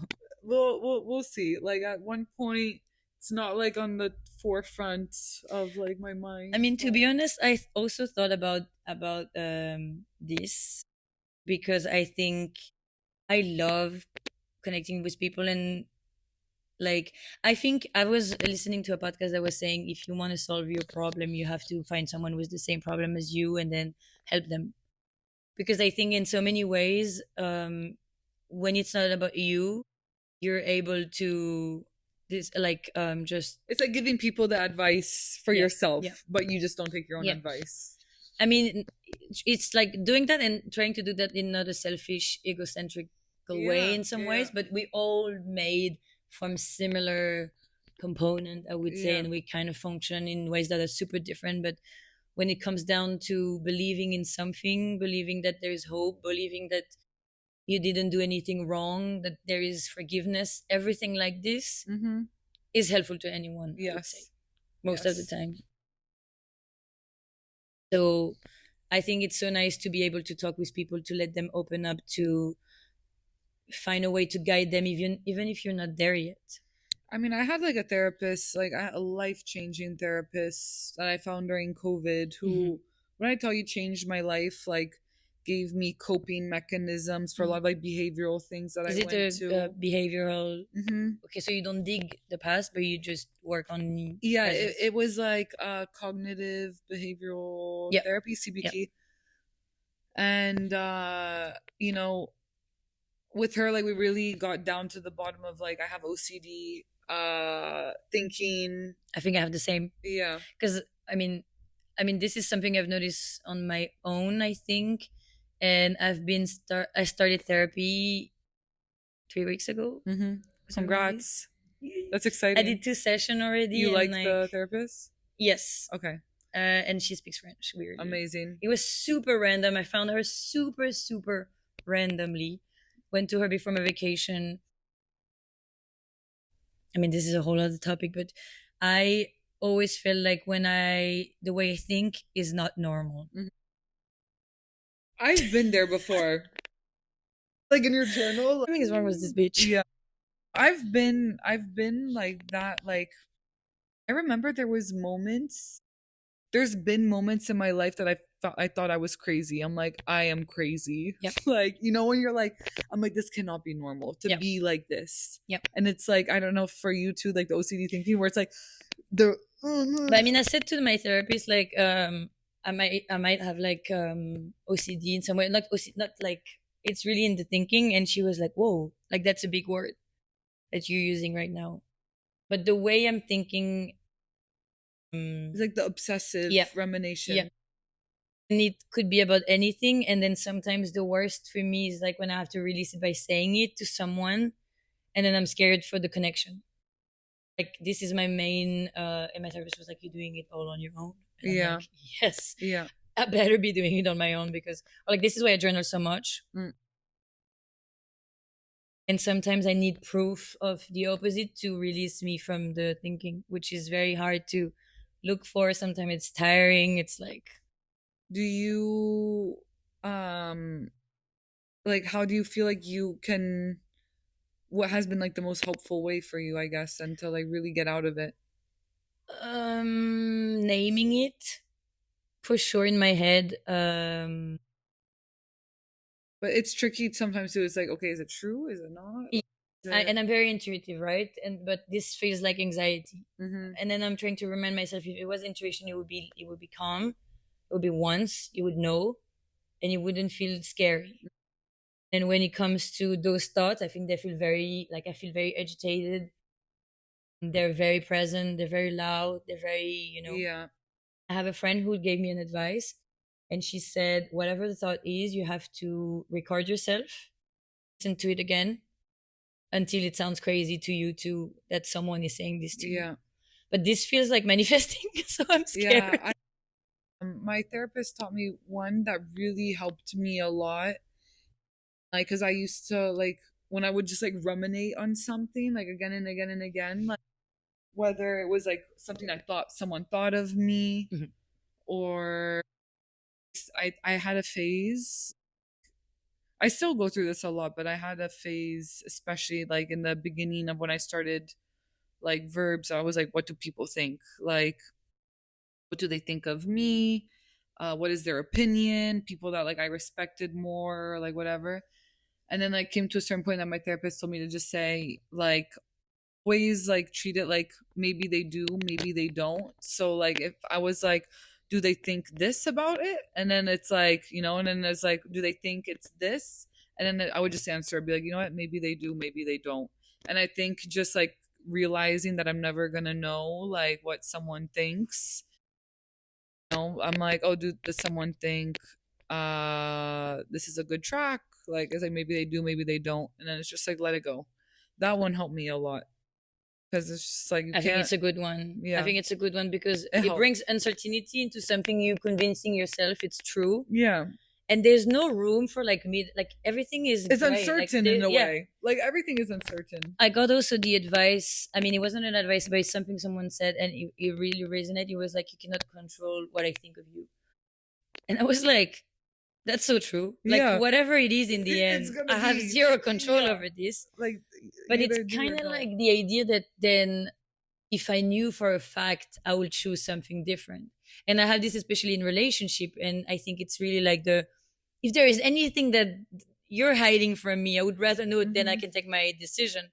But like uncertainty, fear, and everything is part of it. Mm, Like, and I believe and I trust that everything that I need to know will come my way. yeah, Like, and this is making everything easier because at the end of the day, when something bad happened, I always figure out. yeah. Like, this is the uncertainty that make me like spiral everything. When I know You know. I'm Yeah, dealing with this, yeah, and I can be cold, and like, not in the sense of like I feel so weak when I don't know, but once I know, that's when I'm like, okay, I know what to do. This is fact. yeah. This is real. That's maybe like my mini logical part. Sometimes it's like when it's like facts being brought to me, approved, Fact versus signed, fiction. Yeah, stamped. I'm like, I know yeah. what to You do, you need the facts. which is a bit like a protection as well. In the end, it's like we need to accept the part that is vulnerable. We need to accept fact, the part of us that can be fooled, Yeah, that can be judged, that can be yeah. Because a lot abandoned. of it is fiction. Yeah, Is and all. we're creative. Yeah, I can get very creative with yeah. my thinking, Mm. like in a ways that um Or messed up. Yeah. and I always think people are like me. Like when when I'm like, you're so scared of this, they're like, what would I even think of this? And I'm like, Mm-hmm. what Oh, about yeah. You're like, the like yeah. everything? Anyways, Everyone's mind works so different. and it's so like I get so curious about like how people think and how do they deal with things and Do their coping you mechanism. do you feel like when you see your parents, do you feel like you have like similar thinking patterns to one of them? Yeah, both. Yeah. Because I Um, see with my mom, it's funny, hmm. like my dad and I think are both kind of like obsessive, also like Your dad and you or overthinker, your yeah, mom? like Yep. OCD thinking, like sometimes catastrophic. I think my awakening last summer has changed it a lot where I've become more hopeful. But my mom has always been like a light, like always just Hmm. like no stress, like late to things, like never like dealing with so much in her life, like whether it's like relationship, work, raising a family, and she's always just been like okay, like yeah, like whatever, like I'm like what, like so I definitely got it from my dad, but it's It's crazy. this is Like how do you think like how yeah, how. and like I had a crisis maybe 2 years ago, or maybe it was 2023, this fucking year. But I had a moment where like I was sobbing, crying, thinking I don't want to have children because I don't want to pass it on. Mm-hmm. That was a moment when I was like, that would actually be super selfish. Mm. And also the fact that no one is acknowledging it because I don't know where it comes from and never talked about this with anyone. Like, Because it's like you also never know like why this is like a whole other thing, but like I have a, a cousin who had a daughter, and everyone was like, why are you having a daughter, like you're not really in like the position to have a daughter, but this daughter like came into the world and really served such an important mm, role and like purpose in her life. And like for my dad, like I think about it, like I have I think I've overcome so much that like he doesn't believe in therapy, yep, and I feel like I am someone that actually knows so much what he's going through because I go through it, and I'm probably the only person that could actually help him. yeah. So maybe you never know I like mean, when I think about like your dad and you now, I'm like, thank God they made a child. Like, you're such an amazing person. oh And thanks. of course, we're like, I think in the end, a lot of people are dealing with different things. Even if it's not what Mhm. we're dealing with, I think it can be from like life itself, Mm. not even like upbringings or like the way you're born and everything. Like I'm thinking of like how beautiful it is that throughout the things we're going through, it's a lot of through, Mhm. we're creating beautiful things. And you're creating, and Yes. especially when you create space for Mm. people to gather who Yes. probably going through the same things and can relate to you or can Yes. relate to your music, your sound, your vibe, everything.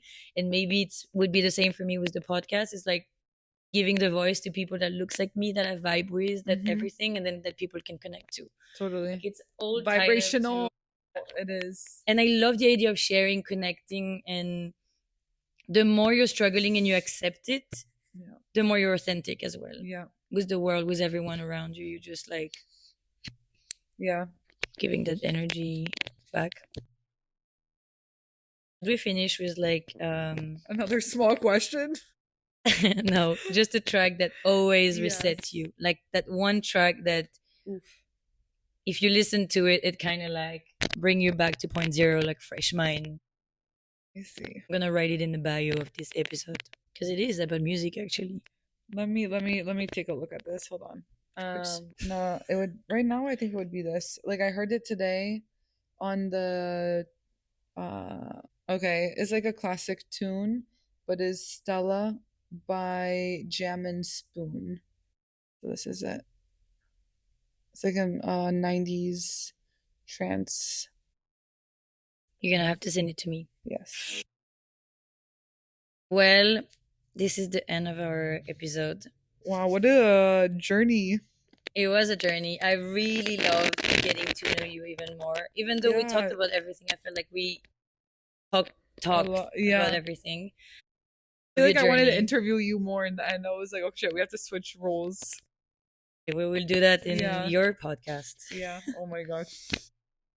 But really, I think I love your journey from your upbringings to what you've been doing with everything you've learned so far. Your party sounds amazing, and I hope I can come and visit and party with you there. That would be amazing. Yeah. I really love that we could talk about everything. There is so many questions I didn't put that we ended up talking about anyways. Mm. I feel like I wanted to dig some stuff and it just happened naturally. Yeah. So I'm very happy about that. Do you want to share your socials, anything for people to follow you? Because that would be amazing. I will also put them in the Yes. bio and I will do a post, I think, for you. Sure. It's my personal is Gio Elia with a underscore, the little dash. And then for verbs, it's verbs.miami. Amazing. And for everyone who is in Miami, go check her parties. Check it out. And if she plays in Europe, you would know. Yes. I will repost everything you do. Thank you. And I will suggest to everyone to trust their own instinct and to listen to their guts a bit more. Treat your gut kindly. It's your, what is it? It's your second brain. Yes. Good to know. Treat it kindly because it's thinking. And yes. It's true. Thank you so much. Thanks, Clarice. Bye-bye. Bye. Well, this really could have been a podcast, and I'm glad it is. Thanks for being here. I'll meet you in the next episode. You can follow me on Instagram at Declarin and on YouTube at This Could Have Been a Podcast to stay updated and keep the conversation going. And don't forget to follow me here too. Until then, bisous and take care.